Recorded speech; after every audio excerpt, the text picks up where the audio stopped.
ఎంత మధురమైనది యెహోవా నామము.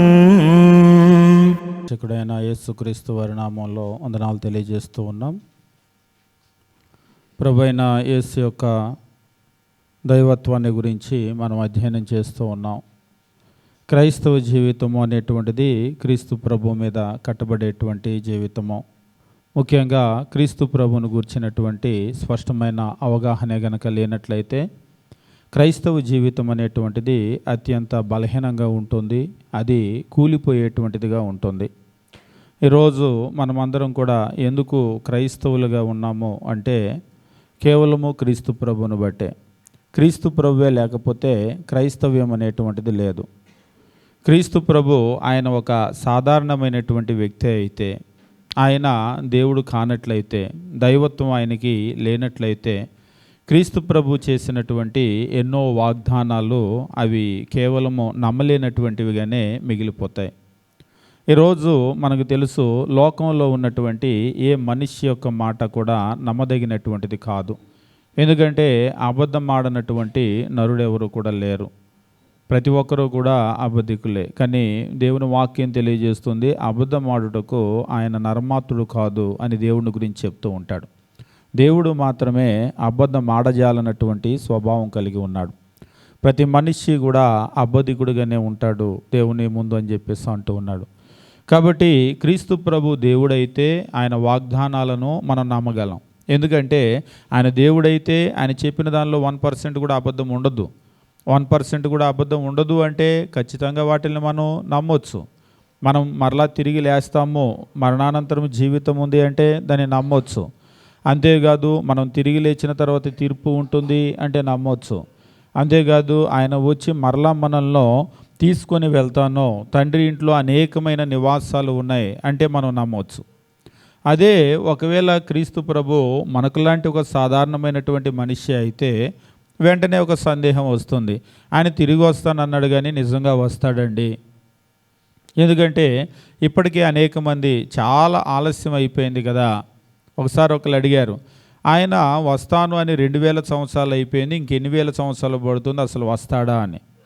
ఎందుకు అలా అనిపిస్తుంది అంటే మరి చాలా లేట్ అయిపోయింది కదా. అంటే ఒక్కొక్కసారి మనం మర్చిపోతూ ఉంటాం కదా. మర్చిపోయి ఎవరైనా గుర్తు చేశారనుకోండి, ఓ చేస్తానన్నాను కదా, వస్తానన్నాను కదా అని అప్పుడు గుర్తు వస్తూ ఉంటుంది. నిజంగా క్రీస్తు ప్రభు కూడా ఒకవేళ దేవుడు కాకపోతే ఇటువంటిది ఏమైనా ఉంటుందా? ఒకసారి మన వాళ్ళు కూడా ప్రార్థన చేసేటప్పుడు దేవుడికి జ్ఞాపకం చేస్తూ ఉంటారు. ప్రార్థనలో కూడా, ప్రభువా నువ్వు అలా అన్నావు కదా, దేవా నువ్వు ఎలా అన్నావు కదా అని ఆయనకి చెప్తూ ఉంటాను. నేను అప్పుడప్పుడు చెప్తాను, ఆయనకేం గుర్తు చేయాల్సిన పని లేదు, ఆయనకి మతిమార్పు లేదు. ఎందుకంటే ఆయనకు అన్ని జ్ఞాపకం ఉన్నాయి. మనకేం కావాలో అడిగితే సరిపోతుంది, అంతేగాని మరలా ఆయనకి జ్ఞాపకం చేయాల్సిన పని లేదు. ఎందుకంటే అసలు ఆయన ఏం మర్చిపోలేదు, ఆయన ఏం మర్చిపోడు. ఒకవేళ దేవుని యొక్క స్వభావం కనుక మనకు తెలియకపోతే ఇటువంటి సమస్యలన్నీ కూడా తలెత్తుతూ ఉంటాయి. కాబట్టి ప్రభు అయినటువంటి యేసును గురించి మనం స్పష్టమైనటువంటి అవగాహన కలిగి ఉండాలి. ముఖ్యంగా పాత నిబంధన గ్రంథంలో ప్రభు అయినటువంటి యేసు ఉన్నాడనేటువంటిది కొందరికి తెలియదు. ఎక్కువ మంది కాదు, కొందరికి తెలియదు. చాలామంది లోకంలో అన్యులైతే ఏమనుకుంటారంటే అసలు డిసెంబర్ 25వ తారీఖు క్రీస్తు ప్రభు ఆయన పుట్టాడు, పుట్టిన దగ్గర నుంచి ప్రారంభమయ్యాడు అని అనుకుంటారు.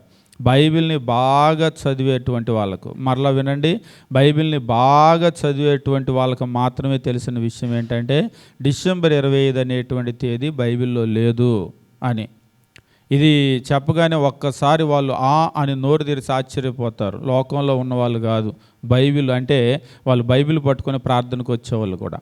అసలు వాళ్ళు బైబిల్లో ఏం చదువుతారో అర్థం కాదు. మత్తయి, మార్కు, లూకా, యోహాను 4 సువార్తల్లో 4 రచయితలు క్రీస్తు ప్రభువుని గురించి వ్రాసినప్పటికీ ఎక్కడా కూడా ఆయన పలానా తేదీ పుట్టాడు అనేటువంటి దాన్ని వాళ్ళు రాయలేదు, ధృవీకరించలేదు. ఆ డేట్ అనేటువంటిది పూర్తిగా బైబిల్లో నుంచి ఉత్పన్నమైనటువంటి డేట్ కాదు, అదంతా కూడా మానవ కల్పితమైనటువంటి డేటే. అంతేకాదు మానవ కల్పితమైనటువంటి డేట్ మాత్రమే కాదు, క్రీస్తు ప్రభు పుట్టిన తర్వాత ప్రతి సంవత్సరము ఆయన బర్త్డే ఎవరు సెలబ్రేట్ చేయలేదు. ఇది నిజం. వాళ్ళ అమ్మ నాన్న సెలబ్రేట్ చేసినటువంటి ఇన్సిడెంట్స్ కూడా బైబిల్లో లేవు. ఈవెన్ క్రీస్తు ప్రభు పుట్టినటువంటి సందర్భంలో దూతలు ప్రత్యక్షమయ్యారు, గొల్లవాళ్ళకి చెప్పారు. ఆ తరువాత నెక్స్ట్ ఇయర్ సెకండ్ బర్త్డే దగ్గర నుంచి ఎక్కడా కూడా క్రీస్తు చనిపోయే వరకు ఆయన బర్త్డే సెలబ్రేట్ చేసినట్లుగా బైబిల్లో లేదు. ఆ తరువాత ఆయన అపోస్తులు కూడా దాన్ని సెలబ్రేట్ చేసినట్లుగా లేదు.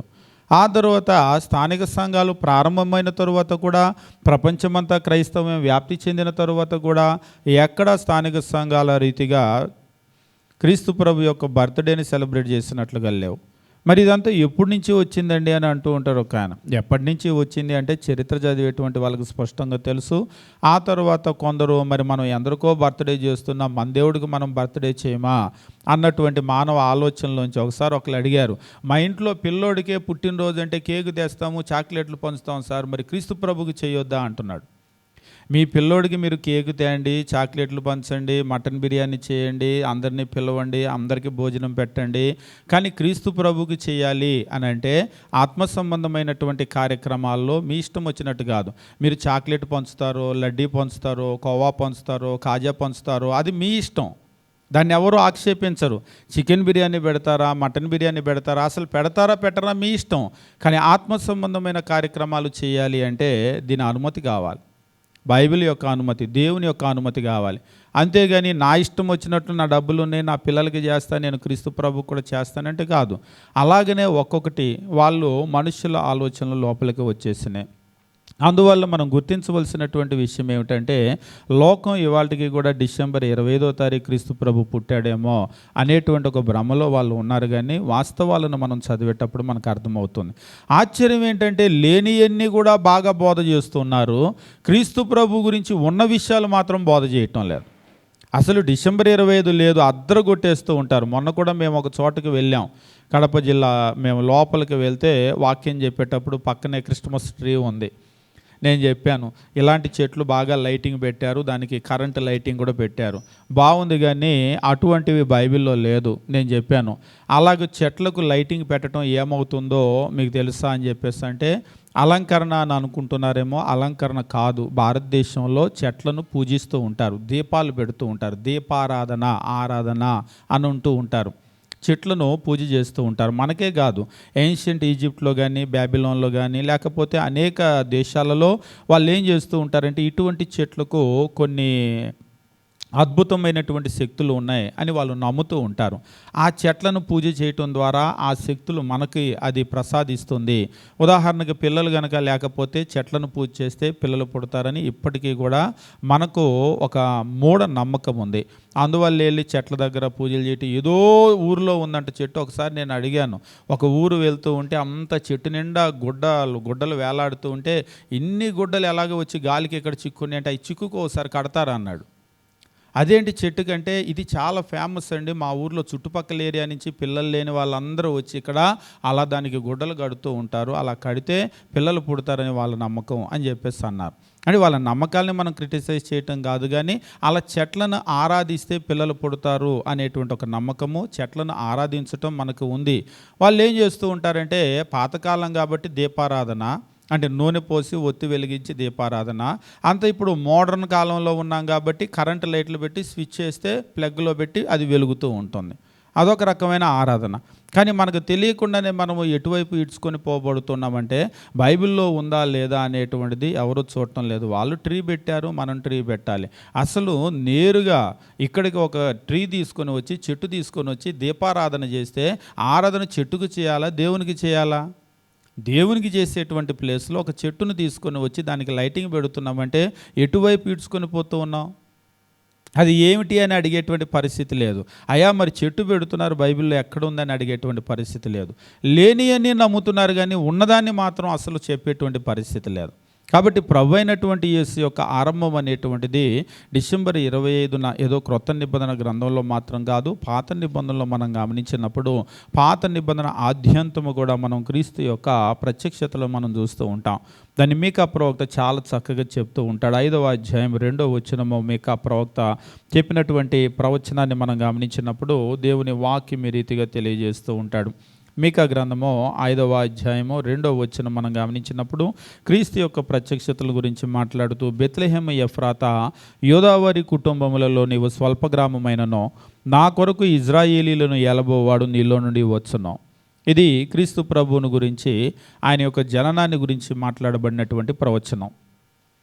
ఆయన బెత్లెహేములో పుడతాడని ముందుగానే ప్రవక్త తెలియజేశాడు.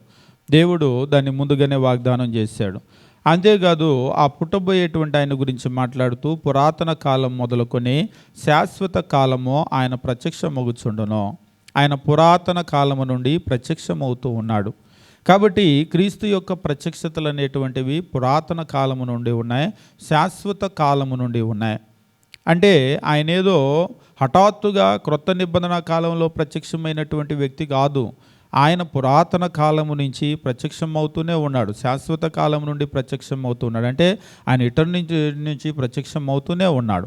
అంటే భూమి పుట్టిన ప్రారంభం దగ్గర నుంచి కూడా ఆయన గురించి ఒకవేళ వాక్యాన్ని చాలా జాగ్రత్తగా గనక పరిశీలన చేసినట్లయితే మనం ఆయన గురించి మనం చూడగలుగుతాం.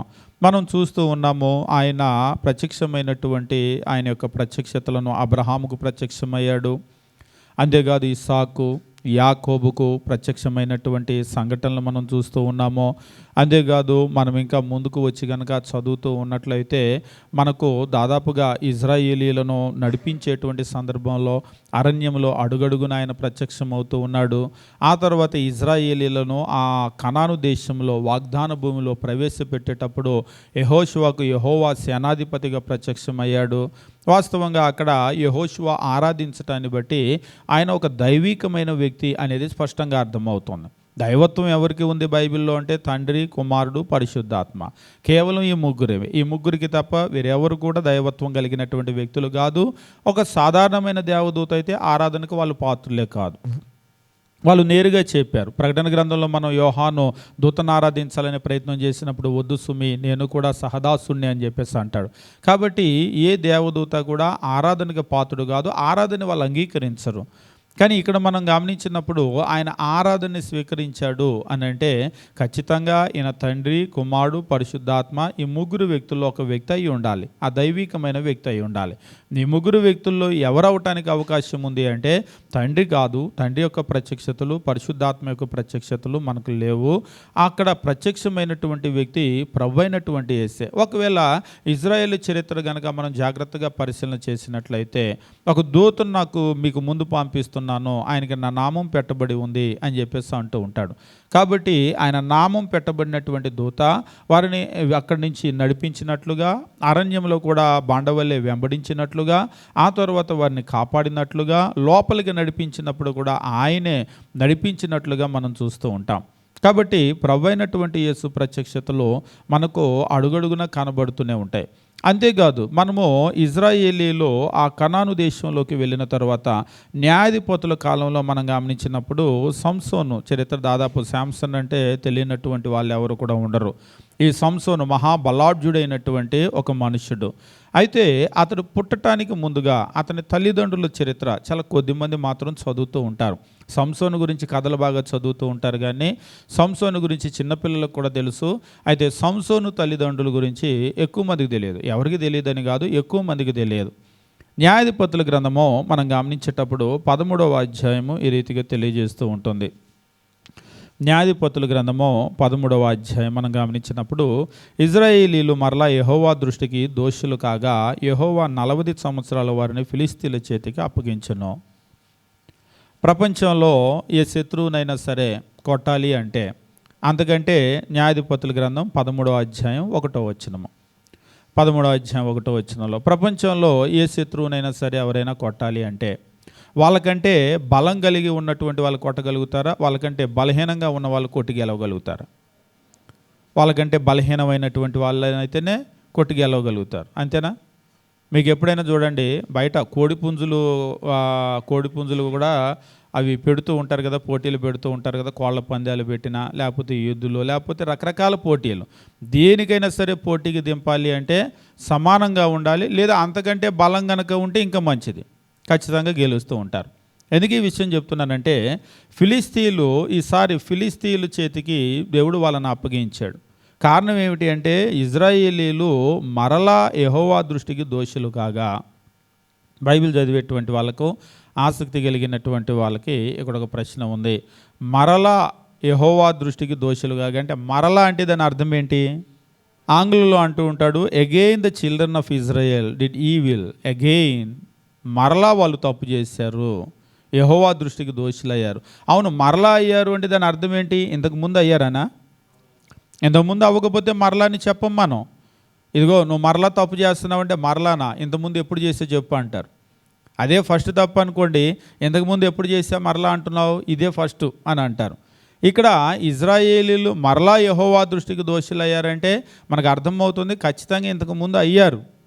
అయితే న్యాయాధిపతుల గ్రంథం మీరు కనుక గమనించినట్లయితే ఎన్నిసార్లు వాళ్ళు యెహోవా దృష్టికి దోషులయ్యారు? ఒక చిన్న హోంవర్క్ చేయండి ఆసక్తి కలిగినటువంటి వాళ్ళకి. ఎన్నిసార్లు వాళ్ళు యెహోవా దృష్టికి దోషులయ్యారు? వచనంతో సహా మీరు దాన్ని వ్రాయండి. వ్రాసేటప్పుడు మీకు అక్కడ అర్థమవుతూ ఉంటుంది. మీరు ఎప్పుడైనా సరే కుక్క తోకను కనుక చూశారనుకోండి, కుక్క తోక ఎలా ఉంటుంది? ఒకసారి ఒకళ్ళు అడిగారు, కుక్క తోక ఎందుకు ఇలా రింగ్ లాగా ఉంటుంది అని చెప్పేసి. ఎందుకు ఉంటుంది అంటే అది అలా తిరుగుతుంది, దేవుడు అట్లా పెట్టాడు. మీరు ఎప్పుడైనా దాన్ని లాగారనుకోండి, లాగితే మరల గిర్రన తిరుగుతూ ఉంటుంది. మనకి కొన్ని సామెతలు ఉంటాయి, గొర్రె తోక బెత్తుడు అని. మన ఎవరో చెప్తున్నారు, పెద్ద పెద్ద తోకలు ఉన్న గొర్రెలు ఉన్నాయండి ప్రపంచంలో అని. అలా అయితే సామెత తప్పు అయిపోతుంది కదా. అలాగనే కుక్క తోక గురించి ఒక సామెత మనకు ఉంటుంది, కుక్క తోక వంకర అని.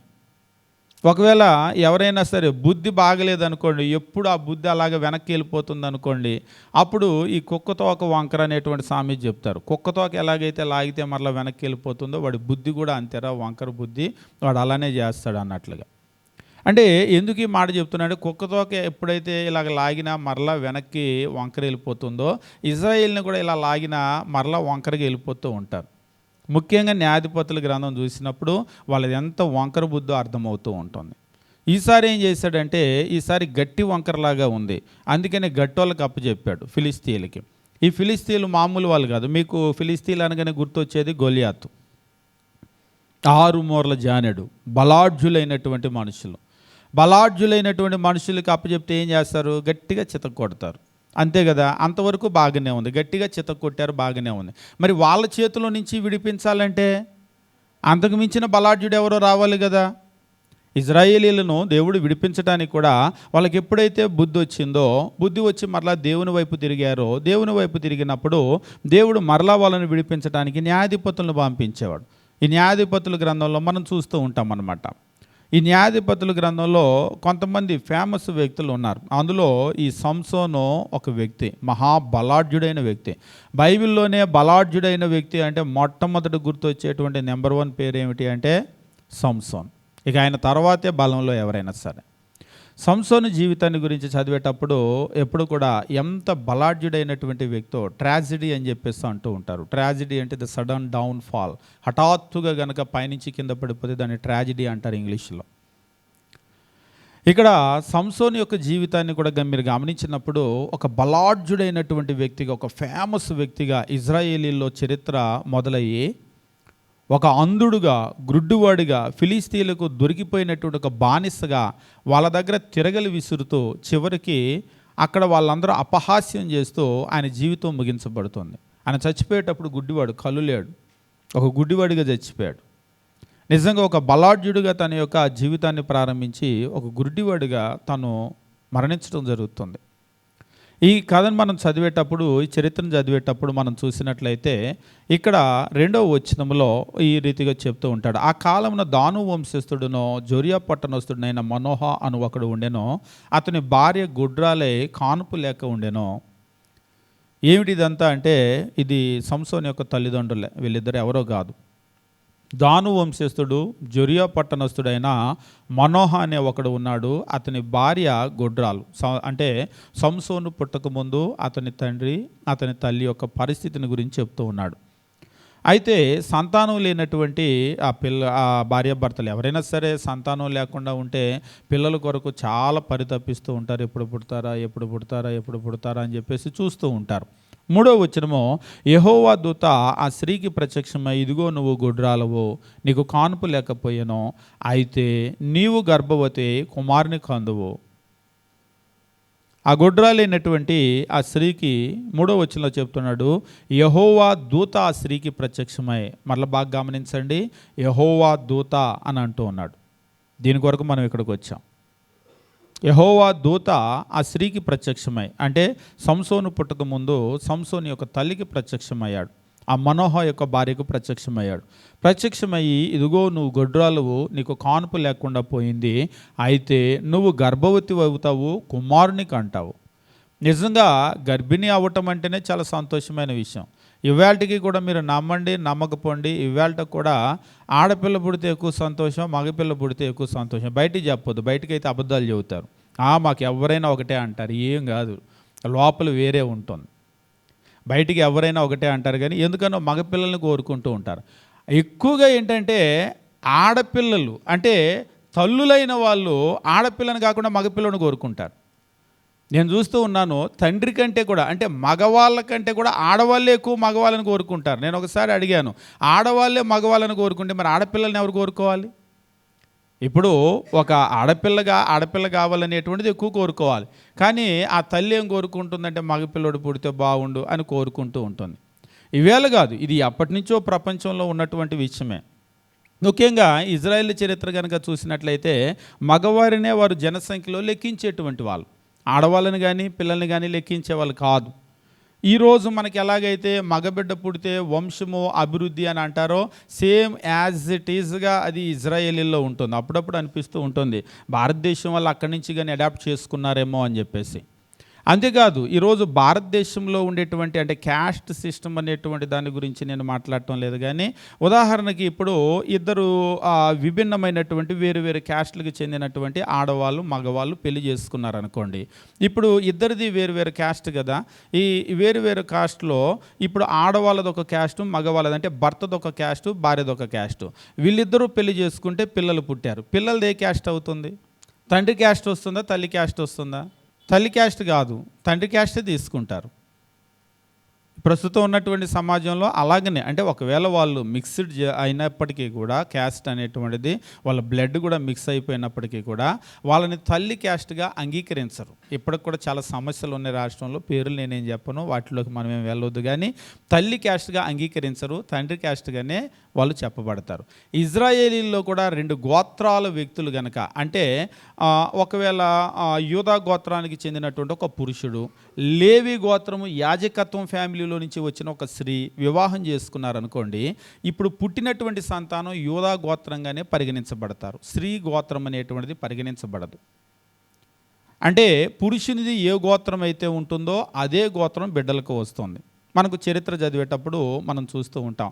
అంతేగాని స్త్రీ గోత్రం అనేటువంటిది పరిగణించబడదు. అంటే ఒక రకంగా మనకి ఎట్లాగైతే వంశం అని అంటూ ఉంటామో అట్లాగా పురుషులు ఉన్నారనుకోండి, ఆ వంశం అనేటువంటిది అట్లా వెళ్తుంది అన్నట్లుగా ఇజ్రాయేలీలో కూడా జనసంఖ్యను లెక్కించేవాళ్ళు. కాబట్టి మగబిడ్డను కోరుకోవటంలో ఆశించటంలో వాళ్ళ వంశం వృద్ధి చెందుతుంది కాబట్టి వాళ్ళు చూడటంలో తప్పులేదు.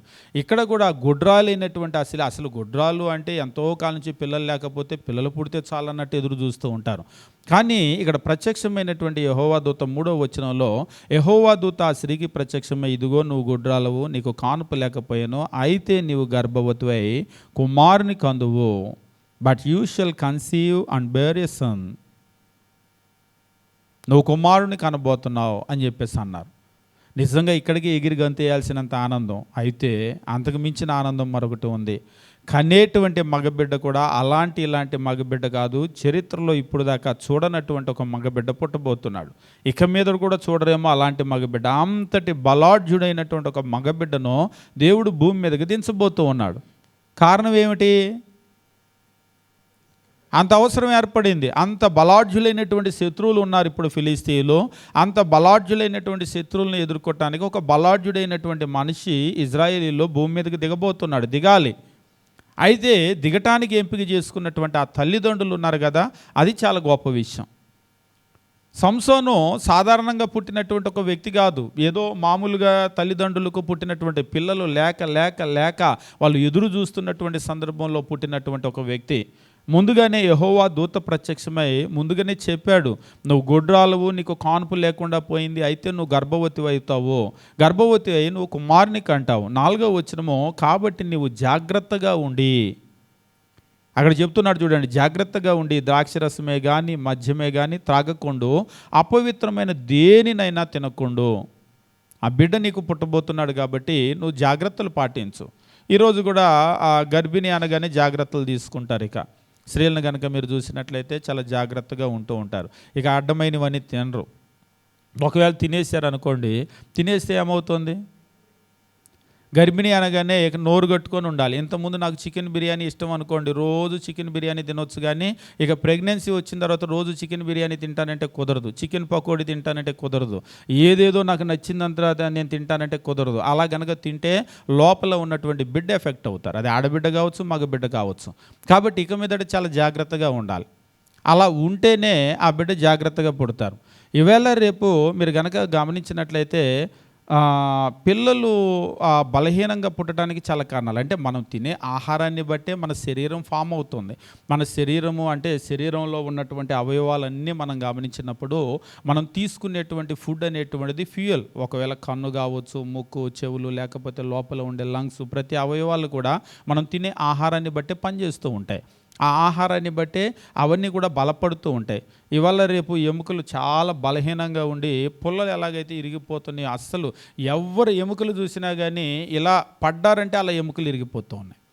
ఈ ఆర్ఓ వాటర్ వచ్చిన దగ్గర నుంచి మరీ ఎక్కువైపోయినాయి. అస్సలు ఆర్ఓ వాటర్ వచ్చిన తర్వాత రివర్స్ ఆస్మోసిస్ అని చెప్పేసి అంటూ ఉంటారు కదా, ఆ సిస్టంలో వాటర్ వెనక్కి వెళ్ళిపోయేటప్పుడు మన శరీరానికి కావలసినటువంటి ఖనిజాలన్నీ వెనక్కి వెళ్ళిపోతూ ఉన్నాయి. వెనక్కి వెళ్ళిపోయి మన శరీరానికి ఆ తాగేటువంటి నీళ్ళలో అంతకు ముందులాగా కావలసిన ఖనిజాలన్నీ కూడా లభించడం లేదు. అందుకని ఆర్ఓ వాటర్ తాగేటువంటి వాళ్ళకి ఎముకలు చాలా బలహీనంగా ఉంటాయి. ఒకసారి ఒకరు చెప్తూ ఉన్నారు, ఇలా నడుస్తూ ఉంటే గుమ్మం చూసుకోలేదట, గుమ్మానికి ఇలా తగిలింది కాలు. ఇలా గుమ్మానికి కాలు తగలగానే లోపల ఉన్నటువంటి వేళ్ళు ఇరిగిపోయినాయి అంట. వేళ్ళు ఒకటి కాదు, వరుసగా 2 వేళ్ళు ఇరిగిపోయినాయి. అదేంటి అలాగా అంటే డాక్టర్ దగ్గరికి వెళ్తే కూడా అలాగే ఇరిగిందని ఆయన కూడా అంటున్నాడు, కానీ ఇరిగిపోయినాయి మరి 2 అని అంటున్నారు. కాబట్టి ఇప్పుడు పరిస్థితులు ఎట్లా ఉన్నాయంటే, వయసు కుర్రోళ్ళు, వయసు అంటేనే బలం కదా, యవ్వనస్తులైనటువంటి పిల్లలు అట్లా పడితే ఇట్లా ఇరిగిపోతూ ఉన్నాయి ఎముకలు. అసలు కారణం ఏమిటి అంటే, మనకు ఆహారం అనేటువంటిది తీసుకుంటున్నాం కానీ అది ఆహారం అనేటువంటిది ఆరోగ్యకరమైనటువంటి ఆహారం తీసుకోవటం లేదు. ముఖ్యంగా చెప్పాలి అంటే ఆరోగ్యకరమైన ఆహారం అనేదానికంటే విషం తీసుకుంటున్నాం. అప్పుడప్పుడు అంటారు ఇంత విషం ఇచ్చి చంపరాదని. ఆల్రెడీ అందరూ తీసుకునేది విషమే, చచ్చిపోవటానికి అన్నట్టుగా అందరం విషం తీసుకుంటున్నాం. ఏది తినకూడదో అది మనం తింటూ ఉన్నాం అన్నమాట. దానివల్ల ఏమవుతున్నారంటే ఆహారము వల్ల ఆరోగ్యాలు పూర్తిగా పాడైపోతున్నాయని తెలిసినా కానీ అటువంటివే మేము తీసుకుంటాము, మేము చచ్చిపోయినా కానీ పర్వాలేదు అన్నట్లుగా మనుషులు ప్రవర్తిస్తూ ఉన్నారు. కానీ మీరు గమనించినప్పుడు దేవుడు ఆహారాన్ని గురించి చాలా శ్రద్ధిస్తూ ఉంటాడు. ముఖ్యంగా చాలా కేర్ఫుల్గా ఇజ్రాయేలీలకు నేర్పించాడు. ఇక్కడ పుట్టబోయేటువంటి బిడ్డ విషయం అయితే ఆహారం అనేటువంటిది కేవలము శరీరానికి సంబంధించినటువంటి బలం మాత్రమే కాకుండా ఇజ్రాయేలీలకు పవిత్రత అపవిత్రతకు సంబంధించినటువంటి అంశం కూడా. అపవిత్రమైనటువంటి కొన్ని జీవులు ఉన్నాయి, వాటిని తినొద్దు అని చెప్పేసి అన్నాడు. మరొక రకంగా అవి ఆరోగ్యాన్ని ఎఫెక్ట్ చేస్తూ ఉంటాయి, అపవిత్రమైనటువంటి జీవులన్నీ కూడా. అందుకనే వాటి లిస్ట్ ఇచ్చేసి వీటిని మీరు ముట్టుకోవద్దు అని చెప్పేసి అన్నాడు. ఇవాళ చూసినట్లయితే అపవిత్రమైన జీవులన్నీ కూడా మనకు డీప్ మార్కెట్లో దొరుకుతూ ఉంటాయి. అసలు అక్కడ అమ్మని పురుగు ఉండదు. కప్పలు అమ్ముతారు, పురుగులు అమ్ముతారు, పాములు అమ్ముతారు, నాన్ వెజ్ అంటే అన్నీ తింటూ ఉంటారు.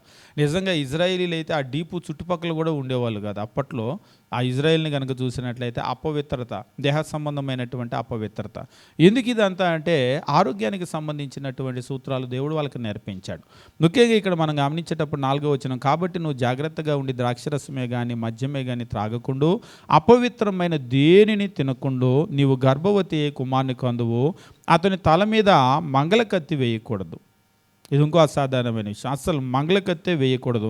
ఆ బిడ్డ గర్భమున పుట్టింది మొదలుకొని దేవునికి నాజీరు చేయబడిన వాడై ఫిలిస్తీన్ల చేతిలో నుండి ఇజ్రాయేల్ను రక్షింప మొదలుపెట్టునని ఆమెతో అనగా, పుట్టేటువంటి వాడు మామూలు బిడ్డ కాదు, ఒక అసాధారణమైనటువంటి వ్యక్తిని దేవునికి ఇవ్వబోతూ ఉన్నాడు. కాబట్టి నువ్వు ఈ జాగ్రత్తలన్నీ కూడా పాటించాలి. అతడు ఫిలిస్తీన్ల చేతిలో నుంచి ఇజ్రాయేల్ను రక్షించడానికి మొదలు పెడతాడు, ఆ బిడ్డ ద్వారా దేవుడు రక్షణ ఇవ్వబోతున్నాడు అని చెప్పేసి అన్నారు.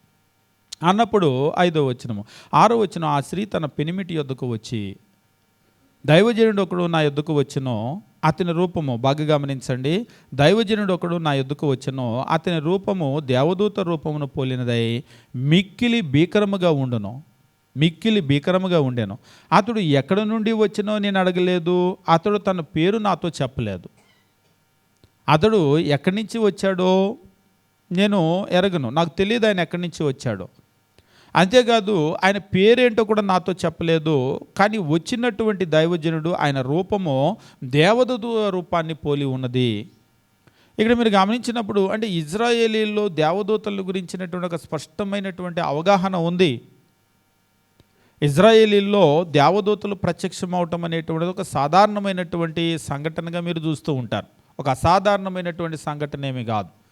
మీరు యోహాను సువార్త అంటే సాక్షాత్తు క్రీస్తు ప్రభు కాలం వచ్చినప్పుడు కూడా మీరు యోహాను సువార్త చదివేటప్పుడు చాలా ఫేమస్ వచ్చిన భాగం ఒకటి ఉంటుంది.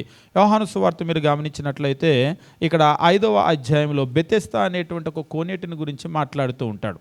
ఇజ్రాయెల్ దేశంలో ఎన్నో కోనేరులు ఉన్నాయి, కానీ ఈ కోనేరు అనేటువంటిది ఒక స్పెషల్ కోనేరు. విజయవాడ ఊరు బయట కూడా ఒక కోనేరు ఉంటుంది. ఆ కోనేటిలో మునిగితే రోగాలన్నీ పోతాయని పొలోమని జనాలు పడుతూ ఉంటారు. అంటే ఇలాంటి ఒక వచ్చిన భాగాన్ని తీసుకోవటం, ఇదిగో కోనేరుకు అద్భుతమైనటువంటి శక్తులు ఉంటాయి, అసాధారణమైనటువంటి శక్తులు ఉంటాయి అని చూపించి ఏం చేశారు, అక్కడ ఒక కోనేరుని సృష్టించి ఒక పెద్ద వ్యాపారాన్ని వాళ్ళు ఏర్పాటు చేశారు. కానీ బైబిల్లో మనం గమనించినప్పుడు 5వ అధ్యాయం మనం చూసినట్లయితే ఇక్కడ యోహాను సువార్త 5వ అధ్యాయము 2వ వచనము, యెరూషలేములో గొర్రెల ద్వారం దగ్గర హెబ్రీ భాషలో బెతెస్దా అనబడిన ఒక కోనేరు కలదు, దానికి 5 మంటపాలు గలవు. ఆయా సమయాలకు దేవదూత కొన్నిటిలో దిగి నీళ్లు కదిలించుట కలదు. బెతెస్దా అనేటువంటి ఒక కోనేరు ఉంది, ఆ కోనేరుకు 5 మంటపాలు ఉన్నాయి. ఆయా సమయాలలో దేవదూత కొన్నిటిలో దిగి నీళ్లను కదిలించటం కలదు. వచ్చి దేవదూతలు అప్పుడప్పుడు దేవదూత వచ్చి నీళ్లను కదిలిస్తూ ఉంటాడు. ఎందుకు అని ప్రశ్న వేయొద్దు, కదిలిస్తూ ఉంటాడు. అయితే కదిలించినప్పుడు ఏం జరుగుతుంది అంటే నీరు కదిలింపబడిన పిమ్మట మొదట ఎవడు దిగునో వాడు ఎట్టి వ్యాధి గలవాడైనను బాగుపడను. ఎప్పుడు వస్తాడో తెలియదు. ఉదాహరణకి ఫిబ్రవరి 25వ తారీఖు ఉంటాడు, లేకపోతే జనవరి ఇప్పుడు వస్తాడు అప్పుడు వస్తాడు అనేటువంటి డేట్ అనౌన్స్మెంట్లు ఏమి ఉండదు. హఠాత్తుగా ఆయా సమయాల్లో దేవదూత వచ్చి నీళ్లు కదిలించినప్పుడు ఏం జరుగుతుందంటే ఆ నీళ్లు కదిలించిన తర్వాత ఎవడైతే మొదట ఆ కోనేటిలో దిగుతాడో వాడికి ఏ రోగం ఉన్నా కానీ ఆ రోగం పోతుంది. ఇక ఈ మాత్రం హింట్ ఇస్తే చాలు కదా, దేశంలో ఉన్న జనాలు పొలోమని వచ్చి ఆ కోనేటి దగ్గర వెయిట్ చేస్తారు. ఇక అక్కడే తిని అక్కడే పడుకొని అక్కడే వెయిట్ చేస్తూ ఉంటారు. అంటే తగ్గని జబ్బులు చాలా ఉంటాయి కదా. కాబట్టి ఏమైపోయిందంటే ఇక జనాలందరూ వచ్చి కోనేటి దగ్గర వెయిట్ చేస్తూ ఉన్నారు. ఇక్కడ ఆశ్చర్యం కలిగించే ఒక విషయం ఏంటంటే 5వ వచనము, అక్కడ 38 ఏండ్ల నుండి వ్యాధి గల ఒక మనుష్యుడు ఉండెను. 38 ఏండ్ల నుంచి 38 సంవత్సరాల నుంచి వెయిటింగ్ అనమాట. అంటే ఎట్లా ఉందో పరిస్థితి అక్కడ చెప్తూ ఉన్నాడు. అదే నువ్వు ఎందుకు ఇంతకాలం నుంచి ఉన్నావు, ఎన్నోసార్లు దేవదూతలు వచ్చి కదిలిస్తూ ఉంటారు కదా, దేవదూత వచ్చి కదిలించినప్పుడు నువ్వు ఎందుకు 38 ఏళ్ళ నుంచి అంటే, అయ్యా నేను ఇక్కడి నుంచి కదలలేను, మరి నన్ను తీసుకెళ్ళేవాడు ఎవడో లేడు, నువ్వేమో కదలలేవు, తీసుకెళ్ళేవాడు ఎవడో లేడు, దేవదూత వచ్చి కదిలించగానే ఎగిరి దూకుతాడు ఎవడో ఒకడు ఫస్ట్ వెళ్ళాలని, మరి నువ్వు ఎట్లా ఇక్కడ ఉన్నావు అంటే ఆశ ఉంటుంది కదా, ఏదో ఒకరోజు నేను కూడా వెళ్ళబోతానా అని. అయితే ప్రభువైన యేసు వచ్చాడికి ఇదంతా చూశాడు, అదంతా కాదులే కానీ నేను లేపుతాను నిన్నని చెప్పేసి లేపు పంపించేశాడు. అండ్ ఇందులో నేను చెప్పాలనుకున్న విషయం ఏంటంటే దేవదూతలు మనకు ఒక అసాధారణమైనటువంటి సబ్జెక్ట్ ఏమో కానీ అది ఇజ్రాయేలీలకు కాదు. ఇజ్రాయేలీలకు దేవదూతల గురించి చాలా అవగాహన వాళ్ళకు ఉంది. అంతేకాదు దేవుని గురించిన అవగాహన ఉంది, దెయ్యం గురించిన అవగాహన కూడా బాగా ఉంది. ఈరోజు మన వాళ్ళకి లేక తావీతులు, నిమ్మకాయలు, గుమ్మడికాయలు, మిరపకాయలు కట్టుకుంటున్నారు, కానీ ఇవన్నీ దెయ్యాలకు పనిచేయవని మనకు తెలియదు. నేను అప్పుడప్పుడు అడుగుతూ ఉంటాను, మిరపకాయలు కడితే దెయ్యాలు ఆగిపోతాయా? దెయ్యాలకి మిరపకాయలు అంటే మంట, అంటే వాటికి భయమా? ఇప్పుడు మంట అంటే మనం భయపడతాం, కొంచెం కారం తక్కువగా నేను తినలేనని మనం భయపడతాం. దెయ్యం కూడా కారానికి భయపడిద్దా? ముళ్ళంటే మనకి భయం మనుషులకి, దెయ్యాలకు కూడా ముళ్ళంటే, అంటే మనుషులకి ఏదైతే భయమో ఆ భయాన్ని దెయ్యం కూడా భయమేమో అనుకొని అక్కడ పెడుతూ ఉంటారు. నిజంగా గుమ్మడికాయ అనేటువంటిది మంచి ఔషధ గుణాలు పుష్కలంగా ఉన్నటువంటి ఒక ఫలమే ఒప్పుకుంటాం. ఇప్పుడు ఇన్ని ఔషధ గుణాలు ఉంటే నీకు పనికొస్తుంది, కానీ దెయ్యం దగ్గర పనికిరాదు అది. దాన్ని తీసుకొని వెళ్ళి గుమ్మానికి కట్టడానికి. అంటే మీరు గుమ్మడికాయ అనేటువంటిది చాలా ఔషధ గుణాలు ఉన్నటువంటిది, మనం దాన్ని ఒప్పుకోవాలి. అన్నిటికీ మందుగా పనిచేస్తుంది ఒప్పుకోవాలి, కానీ దెయ్యానికి మందుగా పనిచేయదు. కాబట్టి అది దెయ్యాన్ని అడ్డుకోలేదు. మనుషులు ఏం చేస్తూ ఉంటారంటే ఇట్లాంటివన్నీ వాళ్ళే అనుకొని వాళ్ళే చేస్తూ ఉంటారు. కానీ ఇజ్రాయేలీలకు మనం చూసినప్పుడు దేవుని గురించి, అలాగనే దెయ్యం గురించి, దేవదూతల గురించి స్పష్టమైనటువంటి అవగాహన ఉంది. మీరు గమనించినప్పుడు ఇక్కడ కూడా ఆ స్త్రీ తన పెనిమిటి యొద్దకు వచ్చి, దైవజనుడు ఒకడు నా యొద్దకు వచ్చాడు, అతని రూపం దేవదూత రూపమును పోలిందై మిక్కిలి భీకరముగా ఉండెను. అంటే దీన్ని బట్టి వాళ్ళకి ఏమర్థమవుతుందంటే దేవదూత రూపం ఎట్లా ఉందో ఒక అవగాహన ఉంది. ఎందుకంటే అతని రూపము దేవదూత రూపాన్ని పోలినదై మిక్కిలి భీకరంగా ఉంది. అయితే దైవజనుడు అని చెప్పేసి ఆమె గుర్తించింది. అతని రూపం అయితే దేవదూత రూపంలాగా ఉంది. అయితే ఆయన ఎక్కడి నుంచి వచ్చాడో నేను ఎరగనో, నాకు తెలియదు, ఆయన పేరు కూడా నాతో చెప్పలేదు అని చెప్పేసింది.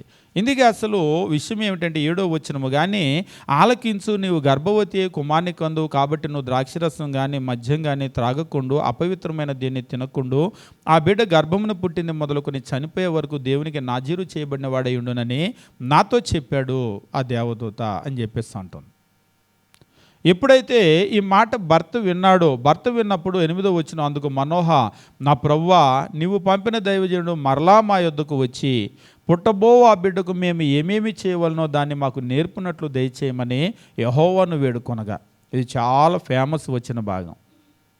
ఒక బిడ్డ పుట్టబోతున్నాడు అనగానే ఏం చేస్తారు? ఇవాళ రేపు ప్రెగ్నెన్సీ కన్ఫర్మేషన్ అయిన తర్వాత వెంటనే ఇక మొత్తం ఇంట్లో అంతా చుట్టుపక్కల మంచి అందంగా ఉన్నటువంటి పిల్లల బొమ్మలు పెడుతూ ఉంటారు. ఆహ్లాదకరమైన ఒక వాతావరణం సృష్టిస్తూ ఉంటారు. అలాగా మంచి పిల్లల్ని చూస్తూ ఉంటే మంచి పిల్లలు అంటే బొద్దుగా ఉన్న పిల్లలు, అంతేగాని బుద్ధి మంచి అని కాదు. ఆ ఫోటోల్లో బుద్ధి మంచి చెడు మనకు తెలియదు. అలాగా ఉన్నటువంటి పిల్లల్ని చూస్తూ ఉంటే మంచి పిల్లలు పుడతారు అని చెప్పేసి వాళ్ళు అనుకుంటారు. నేను ఒకసారి అడిగాను, ఒక పిల్లల ఫోటోలు అన్నీ పెడితే అందరూ తెల్లగా ఉన్న పిల్లలే ఉన్నారు, నల్లగా ఉన్న పిల్లలు మీకు వద్దా అని అడిగాను. వాళ్ళు ఫోటోలు తీసేవాళ్ళు కూడా మొత్తం బొద్దుగా ఉన్న తెల్లగా ఉన్న ఆ పిల్లల ఫోటోలు ఉంటాయి అన్నమాట. నల్ల పిల్లలు కాదా? అంటే అందం అంటే తెల్లవాళ్ళది అందమా, నల్లవాళ్ళది అందం కాదా? ఒకసారి మీరు ఏది గమనించినట్లయితే ఉంది. ఇప్పుడు వాస్తవంగా నల్లగా ఉన్న వాళ్ళు కూడా తెల్లగా ఉన్న పిల్లల ఫోటోలే పెట్టుకుంటారు, అట్లనే పుట్టాలని. కానీ మనం గమనించినప్పుడు నలుపు తెలుపు, ఒకసారి నల్లగా ఉన్నవాళ్ళు చాలా అందంగా ఉన్నవాళ్ళు ఉంటారు, తెల్లగా ఉంటారు, కానీ అసలు తెలుపు తప్ప అందం ఉండదు. కాబట్టి అందం అనేటువంటిది ఏదో ఒక స్కిన్ టోన్కి సంబంధించినటువంటిది కాదు, అన్ని రంగుల్లో కూడా అందం అనేటువంటిది ఉంటుంది. ముఖ్యంగా భౌతికమైనటువంటి అందం కంటే కూడా మానసికమైనటువంటి అందం అనేటువంటిది ఉంటుంది కదా, దాన్ని మనం గుర్తించడంలో విఫలమైపోతూ ఉంటాం. అయితే పిల్లలు పుడతారు అనగానే మొట్టమొదట మనం గుర్తించేది ఏంటంటే ఆ పిల్లల యొక్క రూపము, దీని మీద చాలా కాన్సన్ట్రేట్ చేస్తూ ఉంటాం. ఒకసారి నేను అంతకుముందు ఎప్పుడు నేను ప్రార్థనలో ఎటువంటి ప్రార్థనలు ఉంటాయని వినలేదు. ప్రెగ్నెన్సీ వచ్చిందండి, ప్రార్థన చేయమంటే ఒక దైవజనుడు ప్రార్థన చేస్తూ ఆయన అడుగుతున్నాడు, దేవా, ఈ తల్లికి మంచి బిడ్డని, చక్కటి ముక్కు ఉండాలయ్యా, అంతేకాదు మంచి నేత్రాలు, మంచి ముక్కు, మంచి ముఖం, తేజస్సు ఉన్నటువంటి బిడ్డను పుట్టేటట్లుగా నువ్వు దీవించని అంటున్నాడు. దేవుడి దగ్గర కూడా ముక్కు, కళ్ళు, చెవులు, తర్వాత ఇవంతా కూడా అందాన్ని గురించి లోపల అడుగుతూ ఉంటారు. కానీ ఇంత బహిరంగంగా అందాన్ని గురించి మాట్లాడుతూ ఉంటే ఇంత అడిగాడు కదా, పోనీ ఒకవేళ ముక్కు వంకర వాళ్ళు ఎట్లాగో మనం కోరుకోము, ముక్కో లేకపోతే కళ్ళు అవి వంకరగా ఉన్న వాళ్ళు కోరుకోము, చక్కగా ఉన్న వాళ్ళు కోరుకుంటాం. ఇంత అడిగినటువంటి నువ్వు మంచి బుద్ధి అనేటువంటిది, జ్ఞానం అనేటువంటిది ఎందుకు మిస్ అయిపోతూ ఉన్నావు? తల్లిదండ్రులుగా చాలా సందర్భాలలో పిల్లల శరీరం మీద చేసినటువంటి కాన్సన్ట్రేషన్ వాళ్ళ బుద్ధి మీద చేయం మనం. శరీరానికి పొద్దుటి నుంచి రాత్రి వరకు ఏం కావాలని వాళ్ళకి అన్ని రకాల ఆహార పదార్థాలు మనం పెడుతూ ఉంటాం, వైటమిన్ డెఫిషియన్సీ రాకుండా చాలా చక్కగా. ఇవాళ రేపు గవర్నమెంట్ హాస్టల్స్ కూడా వైటమిన్ డెఫిషియన్సీ లేకుండా చక్కగా ఒక షీటు వేస్తూ ఉన్నారు. గుడ్డు 2 రోజులు ఇవ్వాలి, లేకపోతే మాంసం 1 రోజు ఇవ్వాలి, పప్పులు ఇవ్వాలి, కూరగాయలు ఇవ్వాలని. శరీరం బాగానే ఉంటుంది. అందుకనే మీ చార్ట్ అంతా చూసిన తర్వాత ఆ చార్ట్ను బట్టి శరీరం బాగా చక్కగా తయారు చేస్తున్నారు, కానీ బుద్ధే పరమ వంకరలు ఉంటుంది. ఈ చార్టు శరీరానికి ఇచ్చినట్లుగా బుద్ధికి కూడా ఇవ్వండి. సోమవారం ఇది నేర్పించాలి, మంగళవారం ఇది నేర్పించాలి వీళ్ళకని పిల్లలకి ఆ చార్టు కూడా పెట్టండి. ఆ చార్టు కూడా పెడితే అప్పుడు శరీరం ఎట్లాగైతే తయారైందో బలంగా బుద్ధి కూడా తయారవుతుంది. ఈరోజు తల్లిదండ్రులు అట్లనే ఉన్నారు, ప్రభుత్వాలు సమాజాల్లో అట్లనే ఉన్నాయి. శరీరాన్ని తయారు చేయటమే కానీ బుద్ధిని తయారు చేయటం లేదు. కానీ ఇక్కడ ఈ తల్లిదండ్రులను అప్రిషియేట్ చేయాల్సిన విషయం ఏమిటంటే, మనోహగా ఆ మాట చెప్పగానే వచ్చి భర్తకు చెప్పగానే ఇంక నువ్వు కూర్చో, ఇంక నువ్వు రెస్ట్ తీసుకో, మంచి మగబిడ్డ అంటున్నారు కదా, పండంటి మగబిడ్డ అని ఇట్లా అనుకోలేదు. ఆయన వెంటనే అడిగినటువంటి విషయం ఏమిటంటే 8వ వచనం, అందుకు మనోహ, నా ప్రభువా, నీవు పంపిన దైవజనుడు మరలా మా యొద్దకు వచ్చి పుట్టబోవు ఆ బిడ్డకు మేము ఏమేమి చేయాలో, ఆ బిడ్డకు మేము ఏమేమి చేయాలో దానిని మాకు నేర్పునట్లు దయచేయి అయ్యా, దాన్ని మాకు నేర్పించు. ఈరోజు బిడ్డని ఎట్లా పెంచాలో మాకు నేర్పించు అని అడిగేటువంటి తల్లిదండ్రులు ఎంతమంది ఉన్నారు? బిడ్డని ఎట్లా పెంచాలో మాకు నేర్పించు. కొంతమంది తల్లుల విషయం కాదు కానీ వాళ్ళు ఎట్లయినా నేర్చుకుంటారు. కొంతమంది తండ్రులకు, మగవాళ్ళకు చిన్న పిల్లల్ని ఎత్తుకోవటం రాదు, ఎత్తుకోరు వాళ్ళు. ఎందుకంటే నాకు రాదని వేస్తారు. నీకు రాదంటే ఎట్లా? ఇప్పుడు ఆడవాళ్ళు కూడా ఉన్నారు, నాకు రాదని అనేయచ్చు, కానీ బిడ్డ పుట్టిన తర్వాత ఎత్తుకోవాలి కదా, అప్పుడు ఏం చేస్తారు? మీరు నమ్ముతారా? ఇవాళకి కూడా బిడ్డల్ని కన్నటువంటి తల్లులకు స్నానం చేయించడం రాని వాళ్ళు ఉన్నారు. ఒకసారి ఒక తల్లిని, మరి అంతమందిని ఎట్లా కనిపించావమ్మా అని అంటే, ఎట్లా అంటే మా అమ్మ ఉండేదండి అప్పట్లో, ఆమె చూసుకునేది అంటున్నారు. మీ అమ్మ ఉండేది, రేపు నీ కూతురికి బిడ్డలు పుట్టాక నువ్వేగా అమ్మవి, మరి నీ పరిస్థితి ఏంటి? ఒక నవ్వేశారు అంతే, మరి నాకు రాదు కానీ. కాబట్టి ఈరోజు మనం నేర్చుకోవాలి. అదే మనకు సమాజంలో ఏం చేస్తుంటారంటే, ఎవరో తెలిసినటువంటివి. ఇప్పుడు మనిషిగా ఒక మనిషికి వచ్చిందంటే మనకు రాదా? వాళ్ళ కాళ్ళు చేతులు ఉన్నట్టే మనకు కాళ్ళు చేతులు ఉన్నాయి. వాళ్ళకి ఎట్లయితే నేర్చుకుంటే మనం కూడా నేర్చుకుంటాం.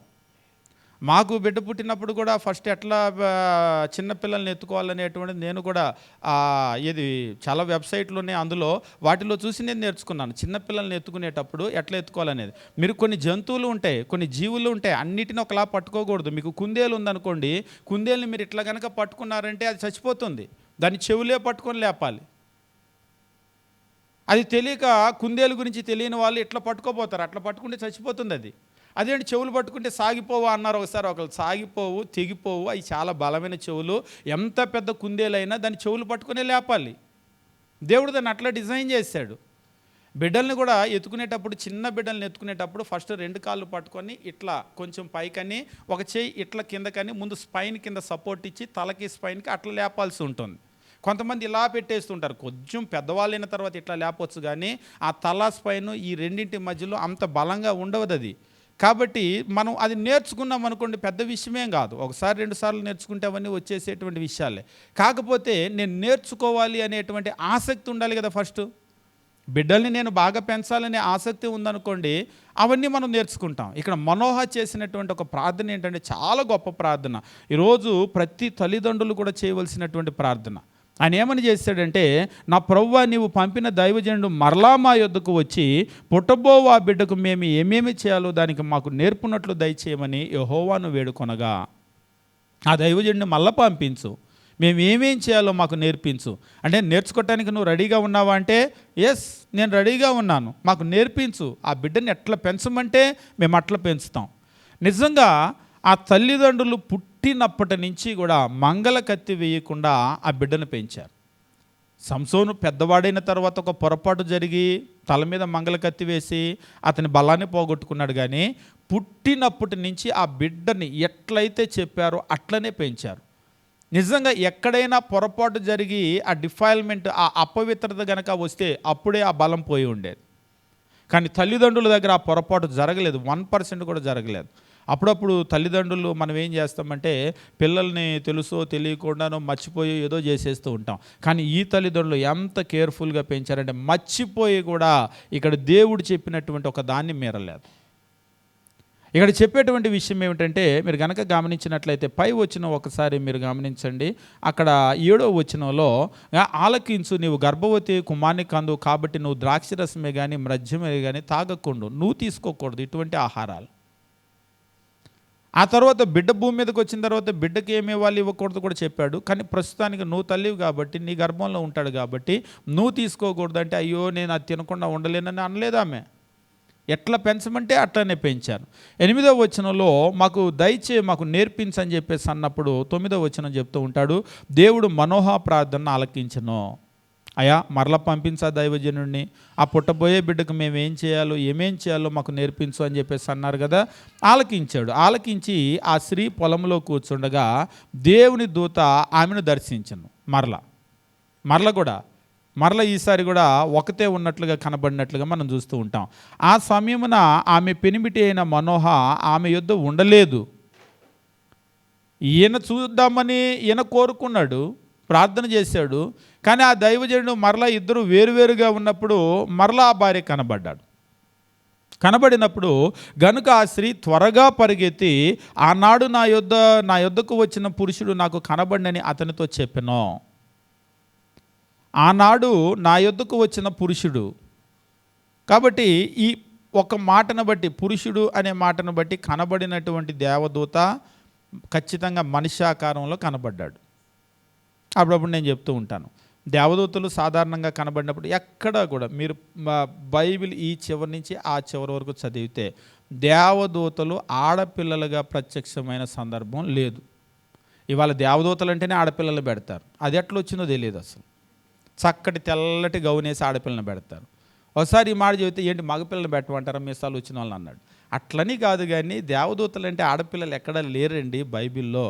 ఎక్కడైనా వాళ్ళు ప్రత్యక్షమైనప్పుడు వాళ్ళు మనుషులుగానే ప్రత్యక్షమయ్యారు, కానీ అసాధారణమైనటువంటి రూపాల్లో, జంతు రూపాల్లో ప్రత్యక్షం అవ్వలేదు. మనుషులుగానే ప్రత్యక్షమయ్యారు. ప్రత్యక్షమైనప్పుడు కూడా దాదాపుగా మనం చూసిన సంఘటనలన్నీ కూడా పురుషులుగానే కనబడినట్లుగా మనకు అక్కడ ఆధారాలు ఉన్నాయి. అక్కడ మేము మనోహ ఆయన పోల్చుకుంది కదా, ఆయన రూపాన్ని పోల్చింది కదా. పోల్చి ఏమని చెప్తుందంటే, ఆనాడు నా యొద్దకు వచ్చిన పురుషుడు నాకు కనబడినని అతనితో చెప్పాను. అంటే ఖచ్చితంగా కనబడినప్పుడు ఎటువంటి అపీరెన్స్లో కనబడ్డాడంటే, పైన చూడటానికి, అంటే అది నిజమైనటువంటి ఆ భౌతిక దేహంలోనే ఆయన పుట్టి పెరిగిన దేహం కాదది, కానీ కనబడటం మాత్రము అటువంటి దేహంలో కనబడ్డారు. ఇక్కడ ఒక విషయం సందర్భం వచ్చింది కాబట్టి చెప్పి నేను దాటి వెళ్ళిపోతాను. అంటే కొంతమంది ఏమనుకుంటారంటే దేవదూతలు కనబడటానికి అట్లా కనబడ్డారు, కానీ ఇది అట్లా పట్టుకుంటే ఉండే రూపం కాదు. అంటే గాలి ఉంటుంది కదా, ఇట్లా అంటే దొరకదు. అంటే గాలిని మనం పట్టుకోలేము.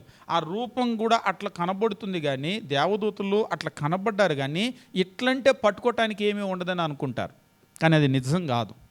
ఎందుకు ఈ మాట చెప్తున్నానంటే, ప్రభు అయినటువంటి యేసు ఆయన దేవుడుగా ఉండి భూమి మీదకు దిగి వచ్చాడు. ఈయన్ని గురించి కూడా ఇటువంటి ఒక వాదన ఉంది. ఆయన నిజమైనటువంటి మానవ శరీరంలో, రక్త మాంసములు కలిగిన శరీరంలో రాలేదనే ఒక వాదన ఉంది.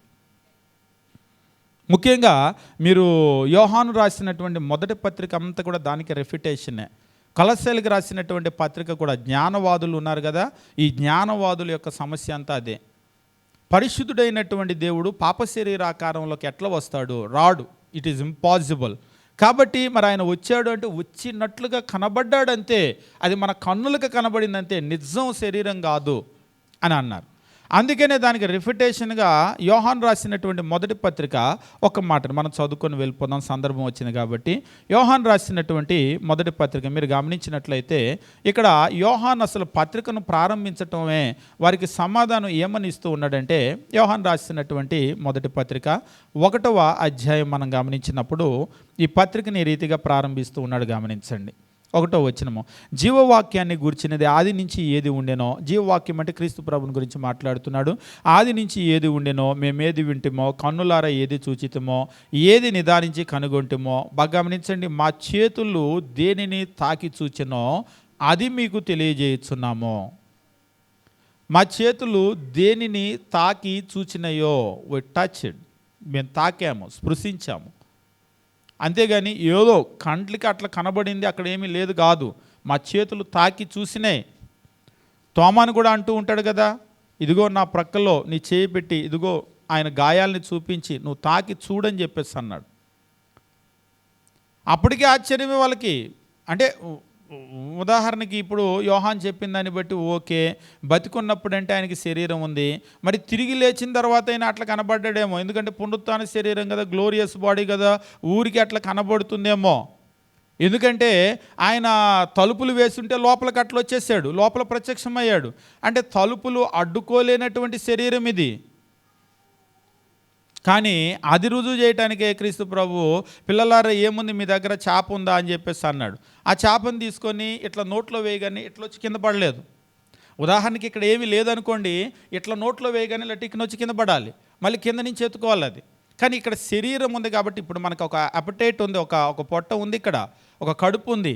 కాబట్టి మనం ఆహారం ఇక్కడ లోపల వేసామనుకోండి, ఇలాగ లోపలికి వెళ్ళి జీర్ణాశయంలోకి వెళ్ళి చిన్న పేగు పెద్ద పేగు ఇదంతా ఇక్కడే ఆగిపోతుంది. అదే ఒకవేళ గాలి అనుకోండి, ఏమీ లేదనుకోండి, అలా ఆకారం ఉన్నట్లు కనబడింది. ఇప్పుడు ఆ చేప తీసుకొని అట్లా వేయగానే ఏమవుతుంది? ఇదంతా లేదు కదా.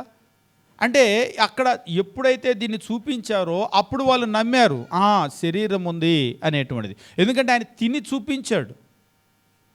కాబట్టి ఇక్కడ మనం గుర్తించేటువంటి విషయం ఏమిటంటే, దేవదూతలు ప్రత్యక్షమైనప్పుడు వాళ్ళ రూపం అనేటువంటిది ఎట్లా ఉంటుంది అనేటువంటి దాని గురించి ఇజ్రాయేలీలకు ఒక అవగాహన ఉంది, వాళ్ళకి దానితో అనుభవం కూడా ఉంది.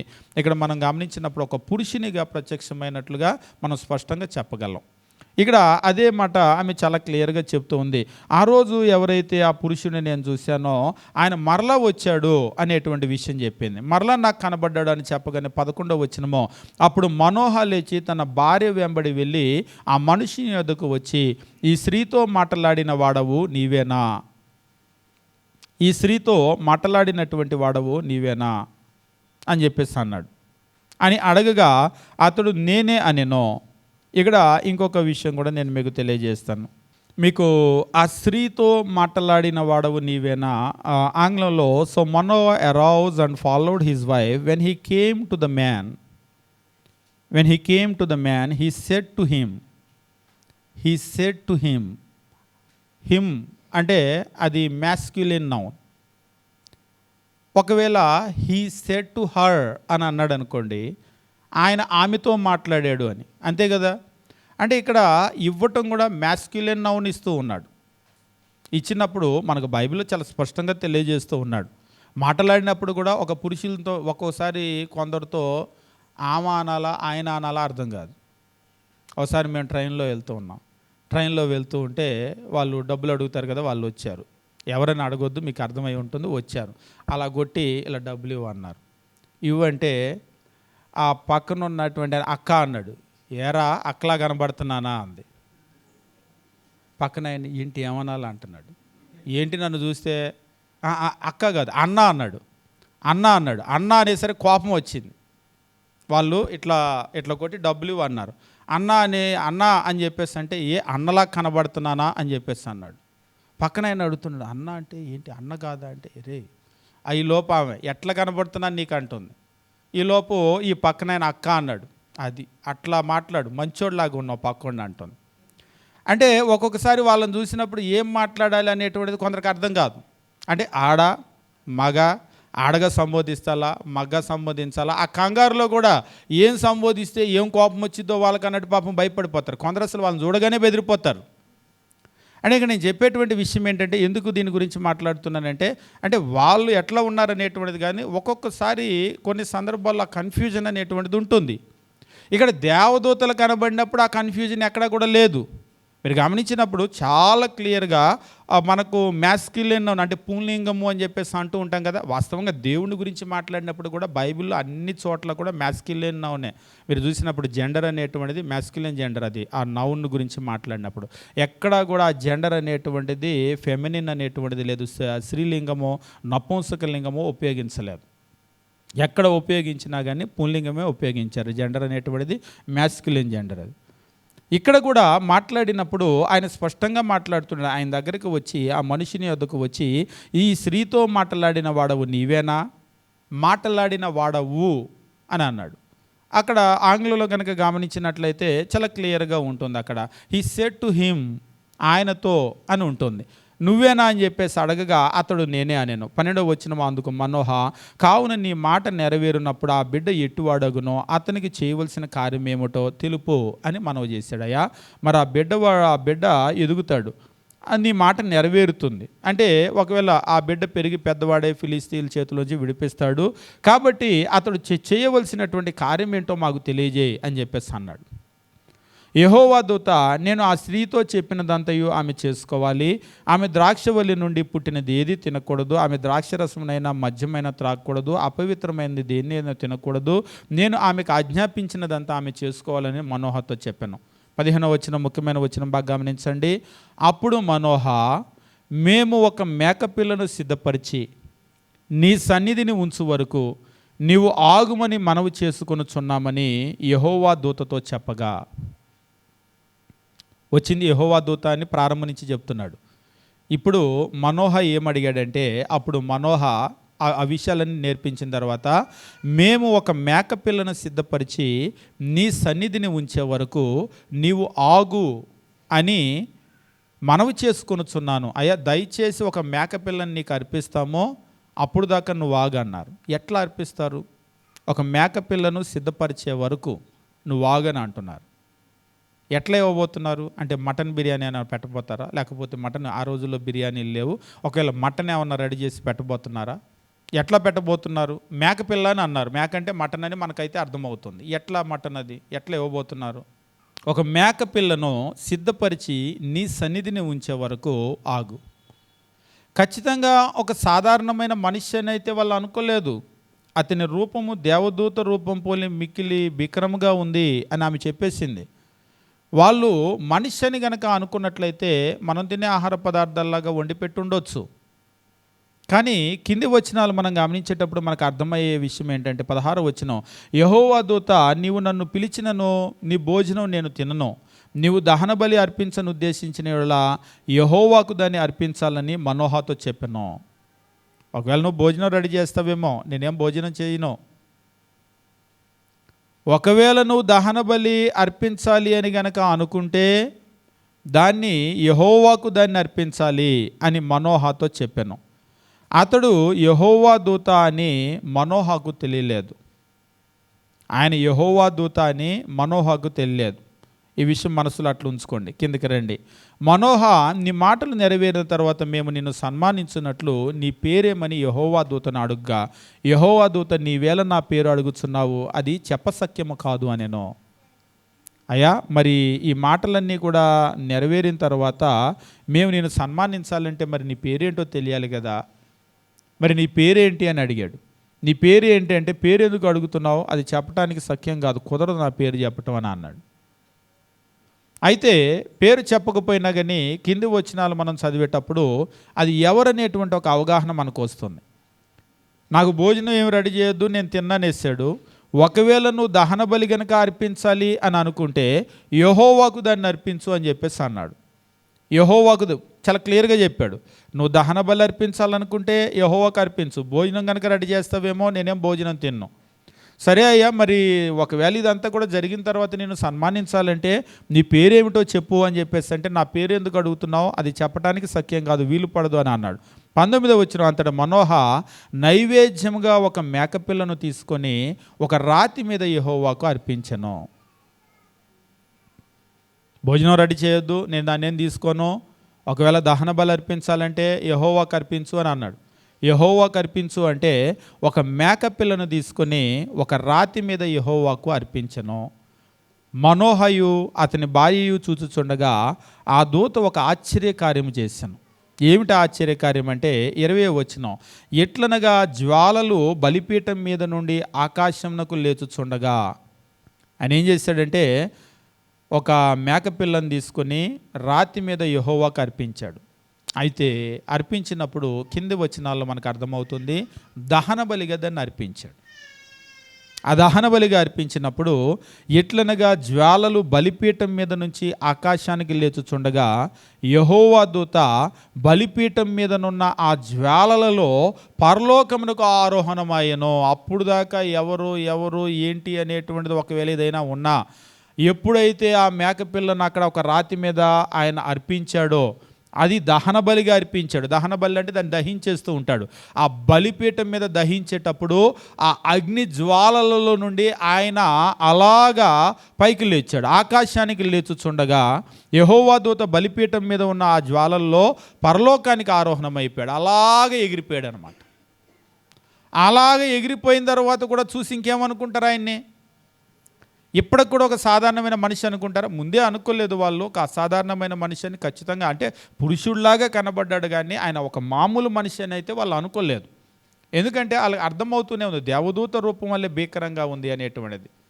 రెండోది, ఇక్కడ మనం చూసినటువంటి ఈ విషయాలను బట్టి మనకు ఎప్పుడైతే ఆయన అలాగ వెళ్ళిపోయాడో, ఇప్పుడు ఇది చూసిన తర్వాత వాళ్ళు ఏమని అర్థం చేసుకుంటారు ఆయన్ని, వాళ్ళు ఎవరిని చూసామని అర్థం చేసుకుంటారు? ఆ జ్వాలల్లో పరలోకమునకు ఆరోహణమాయను. 20వ వచనము ముఖ్యమైన ఒక పదం ఇక్కడ ఉంటుంది. మనోహయు అతని భార్యయు దాన్ని చూసి నేలకు సాగిలపడిరి. When Manoah and his wife saw this, they fell on their faces to the ground. They fell on their faces to the ground. నేలకు సాగిలపడ్డారు. అంటే ఒకసారి మనం అంటూ ఉంటాం కదా, ముక్కు నేలకు రాయటం అని.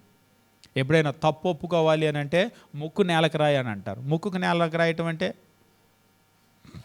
మట్టి తీసుకొని ముక్కుకు రాసుకుంటే కుదరదు.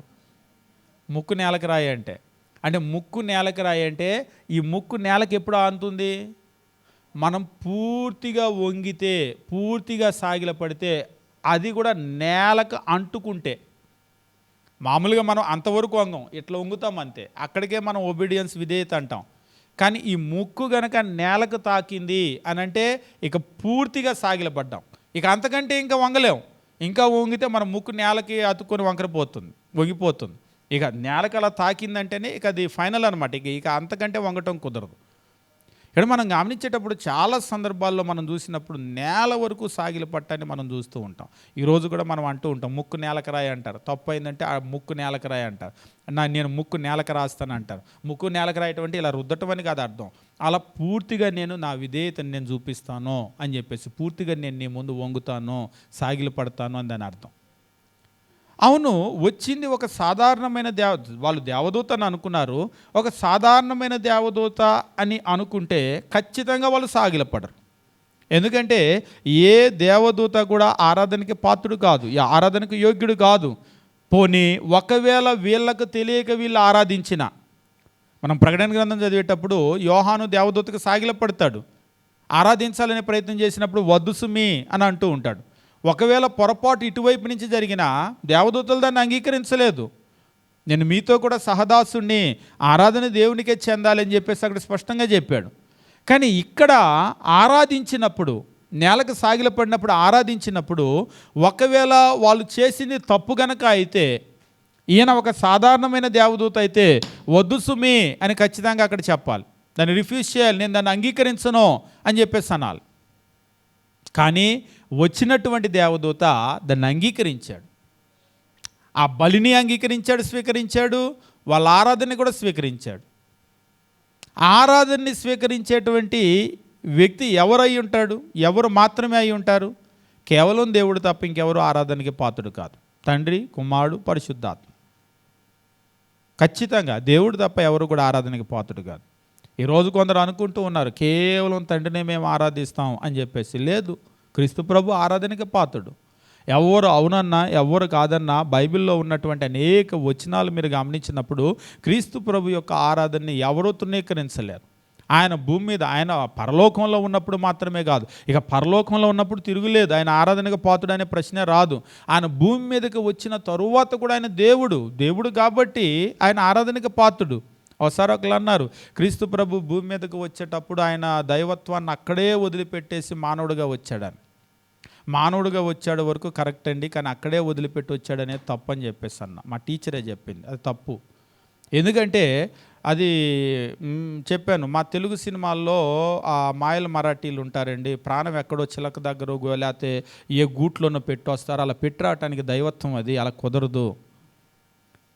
ప్రాణము ఎక్కడో దాచేసి వస్తారు. ఇదేంటి దైవత్వం? అలాగే ఏ త్వరలోనో రామచిలకలోనో పెట్టడానికి, పరలోకంలో పెట్టడానికి ఏమిటది? ఇప్పుడు నేను మనిషి అనే నా నేచర్ ఎక్కడైనా పెట్టేసి వస్తానా? నేను దేవుడు అనేటువంటి ఆ నేచర్ అదే కదా అర్థం కాదు. కొలస్సీలకు రాసిన పత్రిక, ప్రకటన గ్రంథం అదే కదా. ఇప్పుడు కొలస్సీలకు రాసిన పత్రిక మనం గమనించేటప్పుడు క్రీస్తు ప్రభు ఆయన 100% మానవుడు, but at the same time ఆయన 100% దేవుడు. కొలస్సీలకు రాసిన పత్రిక 2వ అధ్యాయం 9వ వచనంలో అదే తెలియజేస్తూ ఉన్నాడు. శరీరాకారముగా మనం కొలస్సీలకు రాసినటువంటి పత్రిక మనం గమనించేటప్పుడు ఇక్కడ దేవుని వాక్యము చాలా స్పష్టంగా, అంటే ఆయన శరీరంలో ఉన్నప్పుడు ఎట్లా ఉన్నాడు అనేటువంటి విషయాన్ని ఇక్కడ స్పష్టంగా తెలియజేస్తూ ఉంటాడు. స్పష్టంగా తెలియజేస్తూ 2వ అధ్యాయము 9వ వచనం మనం గమనించేటప్పుడు దేవుని వాక్యం ఈ రీతిగా తెలియజేస్తూ ఉంటాడు. గమనించండి 9వ వచనము. ఏలయనగా దైవత్వం యొక్క సర్వ పరిపూర్ణత శరీరముగా క్రీస్తునందు నివసించుచున్నది. దైవత్వం యొక్క సర్వ పరిపూర్ణత శరీరముగా క్రీస్తునందు నివసించుచున్నది. ఇంత క్లియర్గా, ఇంత నేరుగా, స్ట్రైట్గా చెప్పిన తర్వాత కూడా దాన్ని కాదని అనగలమా? శరీరముగా క్రీస్తునందు నివసిస్తుంది. దైవత్వం యొక్క సర్వపరిపూర్ణత అంటే 100% శరీరంగా. కాబట్టి క్రీస్తు ప్రభు భూమి మీద ఉన్నప్పుడు 100% దేవుడు, అట్ ద సేమ్ టైం 100% ఆయన మానవుడు. అందుకనే ఆయన భూమి మీద ఉన్నప్పుడు కూడా ఆరాధించబడ్డాడు. కేవలం ఆయన మానవుడే దైవత్వం ఎక్కడో వదిలిపెట్టి వస్తే ఆరాధించబడటానికి అర్హుడు కాదు. ఆయన దేవుడు కాబట్టి ఆరాధించబడ్డాడు. ఉదాహరణకు మత్తయి సువార్త 2వ అధ్యాయము మనం గమనించేటప్పుడు 11వ వచనంలో తూర్పు దేశం నుంచి వచ్చినటువంటి జ్ఞానులు ఉన్నారు. హేరోద్ దగ్గరే చెప్పారు, యూదుల రాజుగా పుట్టిన వాడు ఎక్కడ ఉన్నాడు, మేము ఆయన పూజింపవచ్చితి, మేము ఆయన ఆరాధించడానికి వచ్చామని చెప్పేసి అన్నారు. అనటం మాత్రమే కాదు, మనం 2వ అధ్యాయం 11వ వచనం మనం గమనించినప్పుడు వచ్చినటువంటి వాళ్ళు ఆరాధించినట్లుగా చాలా స్పష్టంగా అక్కడ తెలియజేస్తూ ఉంటాడు. 2వ అధ్యాయము 11వ వచనం మనం గమనించినట్లయితే ఇక్కడ ఈ రీతిగా తెలియజేస్తూ ఉంటాడు. వారు ఆ నక్షత్రాన్ని చూచి అత్యానంద భరితులై ఇంటిలోనికి వచ్చి తల్లి అయిన మరియను ఆ శిశువును చూచి సాగిలపడి, తల్లి అయినటువంటి మరియను ఆ శిశువును చూచి సాగిలపడి, ఈ సాగిలపడి అనేటువంటి మాట ఉంది కదా, ఈ మాటను కనుక మీరు గమనించినట్లయితే ఇక్కడ ఆంగ్లంలో కనుక మీరు గమనించినట్లయితే దీన్ని ఆరాధన అనేటువంటి పదం. And when they had come into the house they saw the young child with Mary his mother and fell down and worshipped him. సాగిలపడి ఆయన పూజించారు. తమ పెట్టెలు విప్పి బంగారము, సాంబ్రాణి, బోలము, కానుకలు ఆయనకు సమర్పించారు. ఆ శిశువును చూచి సాగిలపడి ఆయన పూజించారు, ఆరాధించారు. కాబట్టి క్రీస్తు ప్రభు శిశువుగా పుట్టినప్పుడే, చిన్న శరీరంలో ఉన్నప్పుడు ఒకరు అడిగారు, ఏమండి చిన్న శరీరంలో ఉన్నప్పుడు కూడా ఆరాధించడానికి ఆయనకు అర్హత ఉందా అని. ఆయనకి ఇంత శరీరం ఉన్నా, అంత శరీరం ఉన్నా శరీరాన్ని చూసి కాదు, ఆయన దేవుడు అనేటువంటి ఆ దైవత్వాన్ని చూసి ఆరాధించింది. అంతేగాని ఇంత చేతులు, ఇంత ముక్కు, ఇంత కాళ్ళు కదా, పెద్ద ఏదాకా ఆగుతాను కాదు, శరీరాన్ని చూసి కాదు. ఇంకా చెప్పాలంటే అసలు ఆ హ్యూమన్ బాడీని కాదు వాళ్ళు ఆరాధించింది, అందులో ఉన్నటువంటి దేవుడిని ఆరాధించారు. కాబట్టి ఇక్కడ మనం గుర్తించేటువంటి విషయం ఏంటంటే క్రీస్తు ప్రభు ఆయన దేవుడు కాబట్టి ఆయన భూమి మీద ఒక శిశువుగా ఉన్నప్పుడు ఆరాధించబడ్డాడు. అంతేకాదు ఇక ఆయన పెరిగి పెద్దవాడైన తర్వాత ఆయన సేవ చేసేటువంటి దినాల్లో అనేక సందర్భాల్లో ఆయన ఆరాధించినటువంటి ఉదాహరణలు ఉంటాయి, చాలా సందర్భాలు. ఉదాహరణకి కొంతమంది చెప్పేటువంటి విషయం ఏంటంటే వాళ్ళు తెలియక వీళ్ళు తెలియక అని అంటూ ఉంటారు. ఒక కుష్ఠరోగి ఆయన దగ్గరకు వచ్చి సాగిలపడి అంటే ఆరాధించటం మనం చూస్తూ ఉంటాం. ఇలాగ ఎన్ని ఇన్సిడెంట్స్ చెప్పినా కానీ వాళ్ళకి తెలియదు వీళ్ళకి తెలియదు అని అంటూ ఉంటారు. ఒకసారి ఒక ఆయన అన్నాడు, మరి జ్ఞానులు ఆరాధించారు అంటే వాళ్ళకి తెలియదండి అన్నాడు. వాళ్ళు ఎక్కడో తూర్పు దేశం నుంచి వచ్చిన అన్యులు కదా, వాళ్ళకి తెలియదు ఎట్లా ఆరాధించకూడదని అన్నాడు. అంటే జ్ఞానులకు జ్ఞానం లేదని మీరు అంటున్నారా అంటే నవ్వుతున్నాడు. ఇప్పుడు వాళ్ళు వచ్చిన వాళ్ళు జ్ఞానులకు జ్ఞానం లేదంటే ఎట్లా కుదురుతుంది? వాళ్ళకి తెలుసు ఆరాధించాలో ఆరాధించకూడదు తెలుసు. ఒకవేళ అది పొరపాటు అయితే పోనీ చిన్నపిల్లవాడు కాబట్టి క్రీస్తు వద్దు సుమి అని అనలేడు. కానీ పెద్దవాడైన తర్వాత ఆయన ఆరాధించేటప్పుడు ఖచ్చితంగా దాన్ని ఆయన ఆటంకపరుస్తాడు కదా, ఆయనకు అర్హత లేకపోతే. కానీ ఆయన పెద్దవాడైనప్పుడు ఎన్నో సందర్భాల్లో ఆయన ఆరాధించబడ్డాడు, ఎన్నో సందర్భాల్లో, 1 కాదు 2 కాదు. మనము ఒకానొక సందర్భంలో మత్తయి సువార్త మనం చూసినప్పుడు 14వ అధ్యాయం 33వ వచనం మనం గమనించినప్పుడు క్రీస్తు ప్రభు ఆయన నీటి మీద నడిచినటువంటి ఒక సంఘటన మనం చూస్తూ ఉంటాం. 14వ అధ్యాయం 33వ వచనము, వారు దోణి ఎక్కినప్పుడు గాలి అణిగెను, అంతటి దోణిలో ఉన్నవారు వచ్చి నిజముగా నీవు దేవుని కుమారుడు అని చెప్పి ఆయనకు మ్రొక్కిరి. 32వ వచనం మనం గమనించినప్పుడు 32, 33 తెలుగులో చెప్తూ ఉన్నాడు, నిజముగా నువ్వు దేవుని కుమారుడు అని చెప్పి ఆయనకు మ్రొక్కిరి. Then those who were in the boat came and worshipped him. 33వ వచనంలో then those who are in the boat came and worshipped him. వారు వచ్చి ఆయన ఆరాధించారు. తెలుగులో మ్రొక్కిరి అని తర్జుమా చేశాడు, ఆరాధించారు. అనేక సందర్భాల్లో ఆయన ఆరాధించబడ్డాడు. పోనీ చిన్నపిల్లవాడు అప్పుడైతే జ్ఞానులు వద్దు సుమి అనలేదు. ఇప్పుడు పెద్దవాడు అయ్యాడు కదా, పొరపాటు జరిగితే ఖచ్చితంగా వద్దనేవాడు కదా, అని అంగీకరించాడంటే దాని అర్థం ఏంటి? ఖచ్చితంగా క్రీస్తు ప్రభు దానికి పాత్రుడు, అర్హుడు. కాబట్టి క్రీస్తు ప్రభు ఆయన ఆరాధించబడినటువంటి అనేక సందర్భాలను మనం బైబిల్లో చూస్తాం. పుట్టినప్పటి నుంచి చిన్న బిడ్డగా ఉన్నప్పుడు ఆరాధించారు, పెద్దవాడిగా పెరిగి పెద్దవాడైనప్పుడు శరీరంలో ఉన్నప్పుడు ఆరాధించబడ్డారు. అంతేకాదు ఇక ఆయన పునరుత్థానం చెందిన తర్వాత అయితే బాహాటంగా ఆయన ఆరాధించబడినటువంటి కార్యాలను మనం చూస్తూ ఉంటాం. మత్తయి సువార్త 28వ అధ్యాయం 9వ వచనంలో ఆ సమాధి యొద్దకు వచ్చినటువంటి స్త్రీలు ఆరాధించడం మనం చూస్తూ ఉంటాం. 28వ అధ్యాయం 17వ వచనంలో పునరుత్థానం తర్వాత శిష్యులే ఆరాధించినటువంటి దాన్ని మనం చూస్తూ ఉంటాం.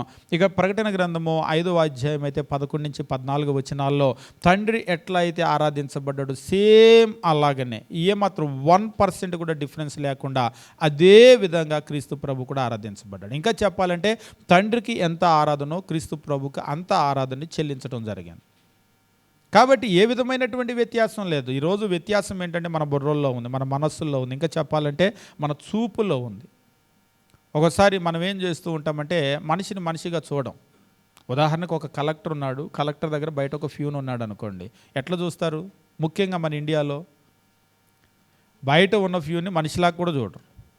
ముఖ్యంగా మన సమాజంలో ఎట్లా ఉంటుందంటే డబ్బు ఉంటే సంపాదన ఉంటే మనిషిని మనిషిగా చూస్తారు. డబ్బు సంపాదన లేకపోతే మనిషిని మనిషిగా చూడరు. ముఖ్యంగా మన సమాజంలో అస్సలు మనిషి అనే దానికి రెస్పెక్టే లేదు. రెస్పెక్ట్ మనిషికి కాదు, డబ్బుకి ఇస్తారు.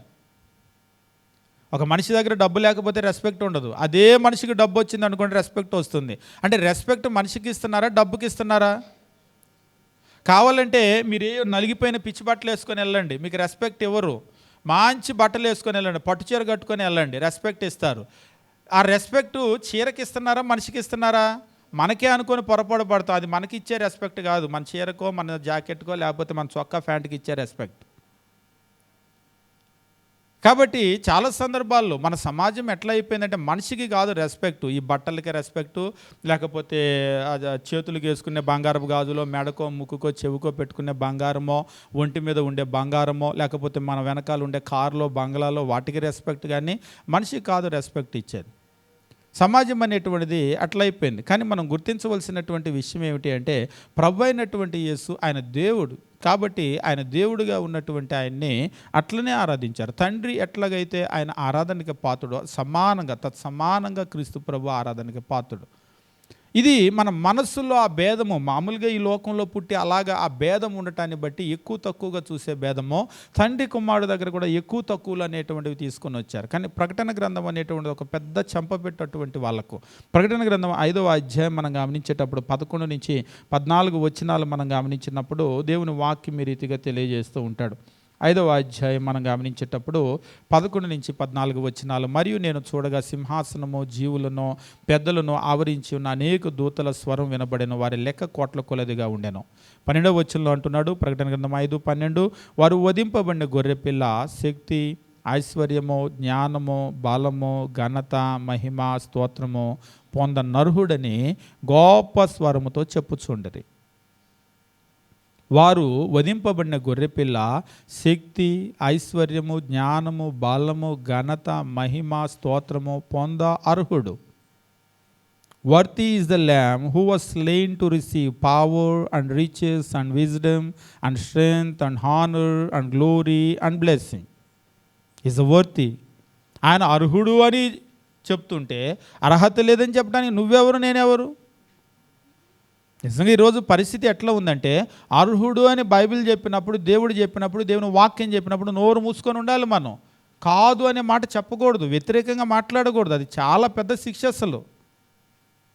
కాబట్టి ఈరోజు మనం నేను ఒక వ్యక్తితో చెప్పాను, దేవుడు అవును అన్నటువంటి దాన్ని మనం కాదు అనకూడదు. అంటే నేను ఎందుకు అంటున్నానంటే అని కూడా నువ్వు ఎక్స్ప్లెయిన్ చేయొద్దు. దేవుడు ఎస్ అంటే ఎస్, నో అంటే నో. దానికి ఇంకా ఏ విధమైన ఎక్స్ప్లెనేషన్ నేను ఇవ్వాల్సిన అవసరం లేదు. అంటే నా అర్థం ఏంటంటే, నీ అర్థం ఏంటంటే వద్దు. దేవుడు ఎస్ అంటే ఎస్, నో అంటే నో. ఆయన పొందటానికి అర్హుడంటే అర్హుడికి అంతే. ఇక దానికి వేరే వక్రీకరణ అనేటువంటిది వద్దు. కాబట్టి ఆయన అర్హుడు అనేటువంటిది చాలా క్లియర్గా చెప్తున్నాడు. 13వ వచనం, అంతటా పరలోకమందును, భూలోకమందును, భూమి క్రిందను, సముద్రములో ఉన్న ప్రతి సృష్టము అనగా వాటిలోనున్న సర్వమును సింహాసనాసీనుడై ఉన్నవానికిని గొర్రెపిల్లకును, అంటే తండ్రికి కుమారునికి స్తోత్రము, ఘనత, మహిమ, ప్రభావము యుగయుగములు కలుగునుగా కానీ చెప్పుట వింటనే. అంటే తండ్రి ఎట్లా అయితే ఆరాధించబడ్డాడు సేమ్ అలాగనే క్రీస్తు ప్రభు గొర్రెపిల్ల ఆరాధించబడ్డాడు. దాన్ని ఏ విధమైన వ్యత్యాసం లేదు. ఈరోజు మనకుందేమో వ్యత్యాసం, అక్కడ వ్యత్యాసం లేదు. క్రీస్తు ప్రభు పుట్టినప్పుడు, చిన్న బిడ్డగా ఉన్నప్పుడు, పసివాడిగా ఉన్నప్పుడు ఆయన ఆరాధించబడ్డాడు. ఆయన పెద్దవాడైన తర్వాత శరీరంలో ఉన్నప్పుడు ఆయన మినిస్ట్రీ చేసేటప్పుడు ఆరాధించబడ్డాడు. పునరుత్థానుడైన తర్వాత ఆరాధించబడ్డాడు. ఆరోహణుడైపోయి పరలోకంలో ఉన్నప్పుడు ఆరాధించబడ్డాడు. ఏ విధమైన వ్యత్యాసం మనం చూడటం లేదు. ఈరోజు మనకు ఆ వ్యత్యాసాన్ని చూపిస్తూ ఉన్నారు కానీ మనం గమనించేటప్పుడు అది మనోహకు అక్కడ అర్థమైంది, ఆయన భార్యకు అర్థమైంది. ఎట్లా మనం చెప్పగలమంటే వచ్చినటువంటిది ఒక సాధారణమైన దేవదూత అనుకుంటే గనక దహన బలి అర్పించేటువంటి వాళ్ళు కాదు. ఆ దహన బలి ఆయన కూడా అంగీకరించేవాడు కాదు. అంతేకాదు ఆ తర్వాత మనం గమనిస్తూ ఉన్నామో అక్కడ వాళ్ళు నేల వరకు వాళ్ళు సాగిలపడ్డారు. ఆ సాగిలపట్టం అనేటువంటి దేన్ని చూపిస్తూ ఉంది అంటే ఖచ్చితంగా అది వాళ్ళ ఆరాధన చూపిస్తూ ఉంది. ఒకసారి ఒకళ్ళు అన్నారు, అంటే వాళ్ళు అట్లా ఆ ఉద్దేశంతో అన్నారు అని మనం అనుకోకూడదని అన్నాడు. అనుకోకపోతే ఇంకా క్లారిటీ రాకపోతే కింద ఒక 2 వచనాలు చదివితే మనకు క్లారిటీ వస్తుంది. న్యాయాధిపతుల గ్రంథం ముగించుకుందాం. మనం 13వ అధ్యాయం మనం గమనించినప్పుడు, నువ్వు భోజనం చేస్తే నేనేమి తినను, దహన బలి అర్పించాలని ఉద్దేశిస్తే యెహోవాకు అర్పించు అని క్లియర్గా చెప్పాడు కదా. 16వ వచనము, అయ్యా నేను భోజనం సిద్ధపరుస్తాను మేకపిల్లని చెప్పేసి అన్నప్పుడు, నీ భోజనం నేను తినను, నువ్వు దహన బలి ఉద్దేశించిన యెడల యెహోవాకు దాన్ని అర్పించు. క్లియర్గా చెప్పాడు, యెహోవాకు అర్పించు అని అన్నాడు. మనోహతో చెప్పాను, అతడు యెహోవా దూత అని మనోహకు తెలియలేదు. మనోహ, నీ మాటలు నెరవేరిన తర్వాత మేము నేను సన్మానించినట్లు నీ పేరేంటి అంటే, పేరు ఎందుకు అడుగుతున్నావు, చెప్పడానికి సఖ్యం కాదు అన్నాడు. అంతటి మనోహ నైవేద్యంగా ఒక మేకపిల్లని తీసుకొని ఒక రాతి మీద యెహోవాకు అర్పించను అర్పించన్నాడు. యెహోవాకు అర్పించాడు. మనోహయు అతని భార్యయు చూచుచుండగా ఆ దూత ఒక ఆశ్చర్యకార్యం చేశాడు. ఎట్లనగా జ్వాలలు బలిపీఠం మీద నుండి ఆకాశమునకు లేచుండగా యెహోవా దూత బలిపీఠం మీద ఉన్న ఆ జ్వాలల్లో పరమునకు ఆరోహణమాయను. మనోహయు అతని భార్యయు దాన్ని చూచి నేలకు సాగిలపడిరి. ఆ తరువాత యెహోవా దూత మనోహకు అతని భార్యకు మరెన్నడూ ప్రత్యక్షం కాలేదు. ముఖ్యమైన విషయాలునే గమనించండి. 22వ వచనము, ఆయన యెహోవా దూత అని మనోహ తెలుసుకొని, చాలా జాగ్రత్తగా గమనించాల్సిన పదాలు. ఇప్పుడు ఆయనకి ఏమని అర్థమైంది? ఆయన యెహోవా దూత అని మనోహ తెలుసుకొని, మనము దేవుణ్ణి చూచితిమి గనుక మనము నిశ్చయముగా చనిపోదుమని అతని భార్యతో అనగా, ఆయన యెహోవా దూత అని మనోహ తెలుసుకొని మనం దేవుణ్ణి చూసామంటున్నాడు. అవును, దేవుణ్ణి చూసామంటున్నాడా, దూతను చూసామంటున్నాడా? యెహోవా దూత అని తెలుసుకున్నాడు. అంటే ఆయన తెలుసుకున్న విషయం ఏంటంటే యెహోవా దూత దేవుడు అని తెలుసుకున్నాడు. మనకు అర్థం కాలేదేమో క్లారిటీ, ఆయనకి బాగా అర్థమైంది. మనం చూసింది దేవుణ్ణే.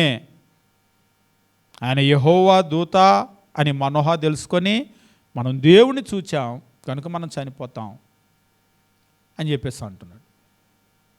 ఈరోజు కొందరికి అర్థం కావట్లేదు, యెహోవా దూత అంటే ఆయన దేవుడే అని. అక్కడ ప్రత్యక్షమైన ఒక సాధారణమైన దూత కాదు. అక్కడ యెహోవా దూత మనం చూసాము. మోషేకి కూడా అక్కడ మండేటువంటి ఆ యొక్క జ్వాలల్లో ప్రత్యక్షమైంది యెహోవా దూత అని ఉంటుంది. కానీ ఆ తర్వాత యెహోవా అని ఉంటుంది. ఇంకా ముందుకు వెళ్తే నేను అబ్రహాము దేవుడిని, ఇస్సాకు దేవుడిని, యాకోబు దేవుడిని నిల్చున్నటువంటి స్థలం పరిశుద్ధమైన చెప్పులు విప్పని అన్నాడు. ఇంకా ముందుకు వెళ్తే అయ్యా నీ పేరు ఏమని చెప్పమంటావు అంటే, నేను ఉన్నవాడును అనువాడును, నేను యావేనని చెప్పి అన్నాడు. అంటే ప్రత్యక్షమైంది ఎవరంటే యావే. ఆ మండేటువంటి జ్వాలలో స్టార్టింగ్ ఏమో దూత ప్రత్యక్షమయ్యాడు అంటాడు, యెహోవా అంటాడు, అబ్రహాము ఇస్సాకు యాకోబుల దేవుడు అంటాడు. ఇంకా చివరికి వచ్చేసరికి నేను యావేని చెప్పని అంటాడు. అంటే అక్కడ ప్రత్యక్షమైంది సాక్షాత్తు యావే ప్రత్యక్షమయ్యాడు. ఆయనే యెహోవా దూతగా ప్రత్యక్షమయ్యాడు. కొన్నిసార్లు కొందరు అంటారు యెహోవా దూతగా ప్రత్యక్షం అవటం ఏంటంటే అది ప్రభువైన యేసు, ఆయనకి యెహోవా అనేటువంటి నామం ఉంది. ఆయన ఆ దూతగా ప్రత్యక్షం అవుతున్నాడు. కాబట్టి ఇక్కడ వీళ్ళు కూడా నేను చనిపోదును అని చెప్పేసి మనోహ అంటే ఆ భార్య ఎంత బాగా గమనించిందంటే, సూక్ష్మ దృష్టి అని అంటూ ఉంటారు కదా, ఆ భార్య ఎంత సూక్ష్మ దృష్టి ఉందో చూడండి. మనం దేవుని చూసాం కదా, చచ్చిపోతాం అని చెప్పేసి అంటే 23 అతని భార్య యెహోవా మనల్ని చంపగోరిన యెడల ఆయన దహన బలిని నైవేద్యమును మన చేత అంగీకరింపడు. నిజంగా ఆయన మనల్ని చంపేయాలనుకుంటే మనం చేసినటువంటి ఆ కార్యాన్ని అంగీకరించడు కదా. అంగీకరించాడంటే దాని అర్థం ఏంటి? మనం ఏం చచ్చిపోలే, నువ్వు భయపడొద్దు అని. అయితే ఇక్కడ మనకు కావాల్సిన ఒక పాయింట్ ఉంది. అదేంటి అంటే ఆ దహన బలిని అర్పించినప్పుడు, ఆ నైవేద్యాన్ని అర్పించినప్పుడు ఆ దూతగా ప్రత్యక్షమైన వ్యక్తి దాన్ని అంగీకరించాడా, వద్దు సుమి అన్నాడా? అంగీకరించాడు.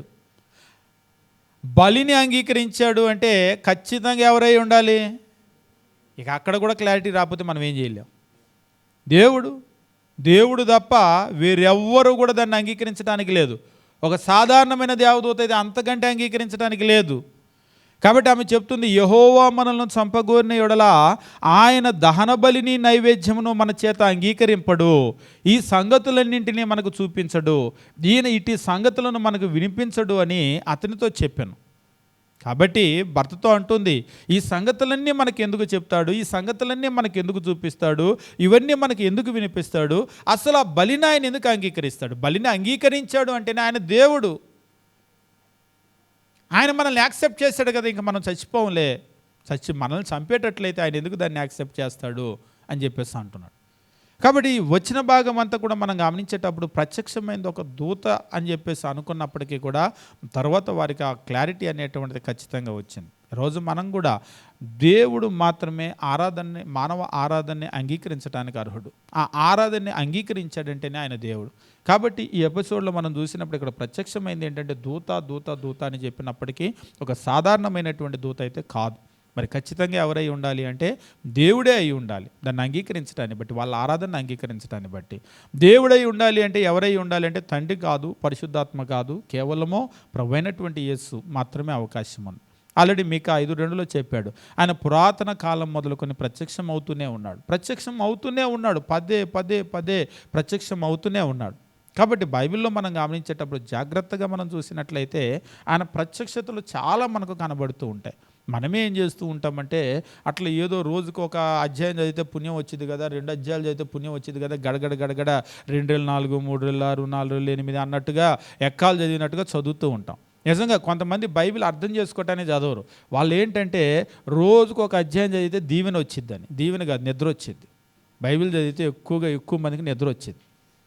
కావాలంటే మీరు అడగండి, రాత్రి పడుకునేటప్పుడు బైబిల్ చదువుతారు ఎందుకు? బైబిల్ చదివితే వెంటనే నిద్ర వచ్చింది. నేను చెప్పాను ఒకసారి ఒకరికి, నిద్ర వస్తుందంటే మనకి ఇంట్రెస్ట్ లేదని అర్థం. అదే రాత్రి 9:30కో 10 గంటలకో నిద్ర వచ్చే టైంలో మీకు ఇష్టమైనటువంటి సీరియల్ పెట్టారు, లేదంటే ఒక సినిమా పెట్టారు, ఇప్పుడు కూడా నిద్ర వచ్చిద్దా? వస్తుందా? రాదు. నిద్ర ఎప్పుడు వస్తుంది? మీకు ఎప్పుడైనా కారులో డ్రైవింగ్ సీట్లో కూర్చున్నప్పుడు పక్కన ఎవరైనా కూర్చోమంటారు, ఎవరిని కూర్చోమంటారు? నిద్రపోతున్నా? పక్కన వాళ్ళు నిద్రపోయారు అనుకోండి, వీళ్ళకి కూడా నిద్ర వస్తుంది. అందుకనే పక్కన ఎవరైనా కూర్చోబెట్టి మాట్లాడమంటారు. ఎందుకు మాట్లాడటం? మాట్లాడితే ఎందుకు నిద్ర రాదు? మాట్లాడితే మనం విన్నది లోపలికి వెళ్ళి బ్రెయిన్ ఆలోచన చేస్తూ ఉందనుకోండి, బ్రెయిన్ పని చేస్తూ ఉంటే నిద్ర రాదు. ఎప్పుడైతే బ్రెయిన్ పనిలోకి వెళ్ళలేదనుకోండి నిద్ర వచ్చేస్తూ ఉంటుంది. ఏదో మంచి సినిమా పెట్టారనుకోండి, నిద్ర వచ్చేస్తుందా? ఎట్టి పరిస్థితుల్లో నిద్ర రాదు. బ్రెయిన్ అట్లా చూసి ఎవరు వచ్చారు, వాళ్ళు వచ్చారు, వీళ్ళు వచ్చారు, ఇదంతా బ్రెయిన్ లోపలికి వెళ్ళి రిజిస్టర్ చేయాలి కదా. అది రిజిస్టర్ చేయడానికి ఇంట్రెస్ట్ లేదనుకోండి, అలా చూస్తూనే అలా నిద్రపోతూ ఉంటాం. కాబట్టి మనకు వాస్తవంగా బైబిల్ని చదివేటప్పుడు ఏంటంటే జాగ్రత్తగా చదవటం కంటే కూడా ఏదో చదివితే పుణ్యం వస్తుంది, దీవెన వస్తుంది అనేటువంటి అపోహలతోటి బైబిల్ ఎక్కువగా చదవబడుతుంది. ఒక్కోసారి మనం గమనించేటప్పుడు బైబిల్ని మనం చాలా జాగ్రత్తగా చదవటంలో విఫలం అవటాన్ని బట్టి ఎన్ని సమస్యలు. ముఖ్యంగా క్రీస్తు దైవత్వం అనేటువంటిది అర్థం కానటువంటి ఒక థియాలజీ ఏమీ కాదు, ఖచ్చితంగా సులభంగా అర్థం చేసుకునేటువంటి విషయమే. మరి ఎందుకు దాన్ని కాంప్లికేటెడ్ చేసేసారు అని చెప్పేసి అంటే, వాస్తవంగా బైబిల్ని మనము చదివేటప్పుడు జాగ్రత్తగా చదవకపోవటాన్ని బట్టి అలాగే చేశారు. రెండోది ముఖ్యమైన విషయం ఏంటంటే, బైబిల్ ఎలాగూ మనం ఎక్కువ సందర్భాల్లో ఇలా మూసే ఉంచుతాం, తెరవం. అంటే తెరవం అంటే ఇట్లా తెరిచి ముందు పెడతాం, ప్రసంగం అనగానే ఇట్లా పెడతారు, నేను ఎప్పుడు చూస్తాను. అట్లా పెట్టిన బైబిల్ అట్లనే ఉంటుంది. ఉదాహరణకి నేను ఇందాక ఏదో కొలసీ పత్రిక అంటే ఇట్లా అందరు తెప్పలేదు. కొలసీ పత్రిక అన్నారు, నా మొహమే చూస్తున్నారు, నేను కూడా చూస్తున్నాను. ఎందుకంటే ఎట్లాగూ ఆయన తీసి చదువుతాడు కదా అని చెప్పేసి నా మొహం చూస్తున్నాను. నేను చదువుతాను, ఖచ్చితంగా నేను చదువుతాను. కానీ మీరు కూడా చూడాలి కదా అది ఎక్కడుందో.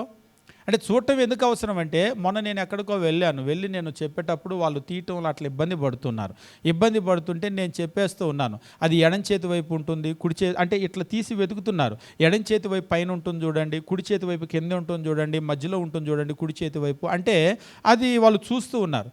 ఎందుకంటే ఈ బైబిల్లో ఉన్న వచనాలన్నీ మాకు మైండ్లో రిజిస్టర్. ఈ బైబిల్ అంతా చినిగిపోయి ముక్కలు అయిపోయినా ఎందుకు మార్చలేదంటే, ఇదంతా మా మైండ్లో ప్రింట్ అయిపోయి ఉంది. ఒక వచనం తీయగానే ఆ వచనం ఎటువైపు ఉంటుంది, ఒక పుస్తకం చెప్పగానే ఎక్కడ స్టార్ట్ అవుతుంది, అది చివరి ఎక్కడ ఉంటుంది, ఒక వచనం చెప్పగానే ఇటువైపు ఉంటుందా, మా బ్రెయిన్లో రిజిస్టర్ అయిపోయింది. మీరు కూడా చూస్తూ ఉన్నారనుకోండి, ఉదాహరణకి కొలస్సీ 2:9 ఇక్కడ చూశారు, ఈ కుడి చేతి వైపు పేజీలో ఇక్కడ ఉంటుంది, అది ఇక్కడ ఉంటుంది. మీ మైండ్లో రిజిస్టర్ అవుతుంది. రేపు కొలస్సీ పత్రిక అనగానే ఇక్కడ వెతుకుతూ ఉంటారు, ఇంకా ఇటే పక్క పేజీ వెతకరు. ఎందుకంటే మీ బ్రెయిన్లో మీరు చూడకుండానే, ఇప్పుడు మనం చాలా విషయాలు నిశ్చితంగా చూడాల్సిన అవసరమే లేదు. ఇదిగో అక్కడ ఎవరో వచ్చి నించున్నారు చూడండి అని అన్నాం అనుకోండి, ఇట్లా చూసి వెంటనే ఇట్లా తిరిగాం, ఒక్క సెకండ్ అట్లా చూసి ఇట్లా తిరిగాం. అక్కడ నించున్నది ఎవరు అంటే మీరు చెప్పగలరా? అంటే ఎగ్జాక్ట్గా చెప్పలేకపోయినా ఆ ఆకారం ఎంత ఉందో చెప్పగలరా? ఇట్లా తిరిగి ఇట్లా చూసాము అంతే. ఒక్క సెకండ్ చూసాము, ఆకారం ఇంత ఎత్తున్నారు, ఇంతలా ఉన్నారు. లేకపోతే ఈ ఒక్క సెకండ్లోనే వాళ్ళు బ్లాక్ కలర్ డ్రెస్ వేశారు, వైట్ కలర్ షర్ట్ వేశారు, ఆడవాళ్ళు మగవాళ్ళు. అంటే మన హ్యూమన్ అయ్యి ఒక్క సెకండ్లో ఎన్ని రిజిస్టర్ చేసిందో చూడండి. మాలో కొంతమంది ఉన్నారు, పైనుంచి కింద వరకు స్కాన్ చేస్తారంతే. ఒక్కసారి ఇట్లా చూశారంటే జేబులో ఏ కంపెనీ పెన్ను పెట్టారు, ఏ కంపెనీ బెల్ట్ పెట్టారు, కింద సాక్స్లు వేసారు, కంపెనీ బ్రాండ్తో సహా చెప్తారు. ఏంటి నువ్వు చూసావా, ఎక్స్రే చేసావా అని అడుగుతాం మేము. ఎట్లయితే స్కాన్ చేస్తూ ఉంటుందో అట్లా స్కాన్ చేస్తూ ఉంటారు. నిజంగా హ్యూమన్ ఐస్కి అంత శక్తి ఉంటుంది. కాబట్టి మనం వాక్యం అనేటప్పుడు జస్ట్ అట్లా చూస్తే ఏముంది, వాళ్ళు చదువుతారని మేము చదువుతాం. కానీ మీరు అట్లా కనుక తీసి చూశారనుకోండి, అది ఎక్కడ ఉందో మన బ్రెయిన్లో రిజిస్టర్ అవుతుంది. అది రేపు మనకి చాలా ఉపయోగకరంగా ఉంటుంది. రేపు ఎప్పుడైనా చదవాలన్నా, రేపు ఎవరికైనా చెప్పాలన్నా మరలా కరెక్ట్గా కొలస్సీ పత్రిక కరెక్ట్గా అక్కడ తీస్తూ ఉంటాం. కాబట్టి బైబిల్ని మనం ఏం చేస్తామంటే, మనం వింటూ ఉంటామో, ఎవరో చెప్పింది వింటూ ఉంటామో, వారు చెప్పింది బైబిల్లో అలా ఉందా లేదా అనేటువంటిది కూడా మనం గమనించాం. దానివల్ల చాలా పొరపాట్లు, అనర్థాలు ఈరోజు జరుగుతూ ఉన్నాయి. కాబట్టి ప్రభు అయినటువంటి యేసు, ఆయన ప్రత్యక్షతలు ఆయన పురాతన కాలం మొదలుకొని ఆయన ప్రత్యక్షతలు ఉన్నాయి. శాశ్వత కాలం నుంచి ఆయన ప్రత్యక్షం అవుతూనే ఉన్నాడు. ఇక్కడ మనం గమనించినప్పుడు మనోహ మరియు అతని భార్య అంటే సంసోని యొక్క తల్లిదండ్రులు ఆయన పుట్టక మునుపు ఒక దైవజనుడు ప్రత్యక్షమయ్యాడు అని ఉంది. ఆ తర్వాత దేవదూత రూపం అని ఉంది, దేవదూత రూపం అని అన్నాడు, కానీ దేవుడే అని చెప్పేసి అంటూ ఉన్నారు. ఇదంతా కూడా మనం జాగ్రత్తగా క్షుణ్ణంగా కనుక మనం గమనించినట్లయితే, అక్కడ ఆరాధనని అంగీకరించడాన్ని బట్టి ఇక వేరెవ్వరూ కూడా కాదు, ఆరాధనని అంగీకరించడానికి అర్హత కలిగిన ఒక వ్యక్తి అక్కడికి వచ్చాడు అనేటువంటి విషయం మనకు అక్కడ అర్థమైపోతూ ఉంటుంది. ఆరాధనని అంగీకరించడానికి అర్హత కలిగిన వ్యక్తి అంటే దేవుడే. దేవుడు ప్రత్యక్షమయ్యాడు. అయితే ఆయన యెహోవా దూతగా ప్రత్యక్షమయ్యాడు.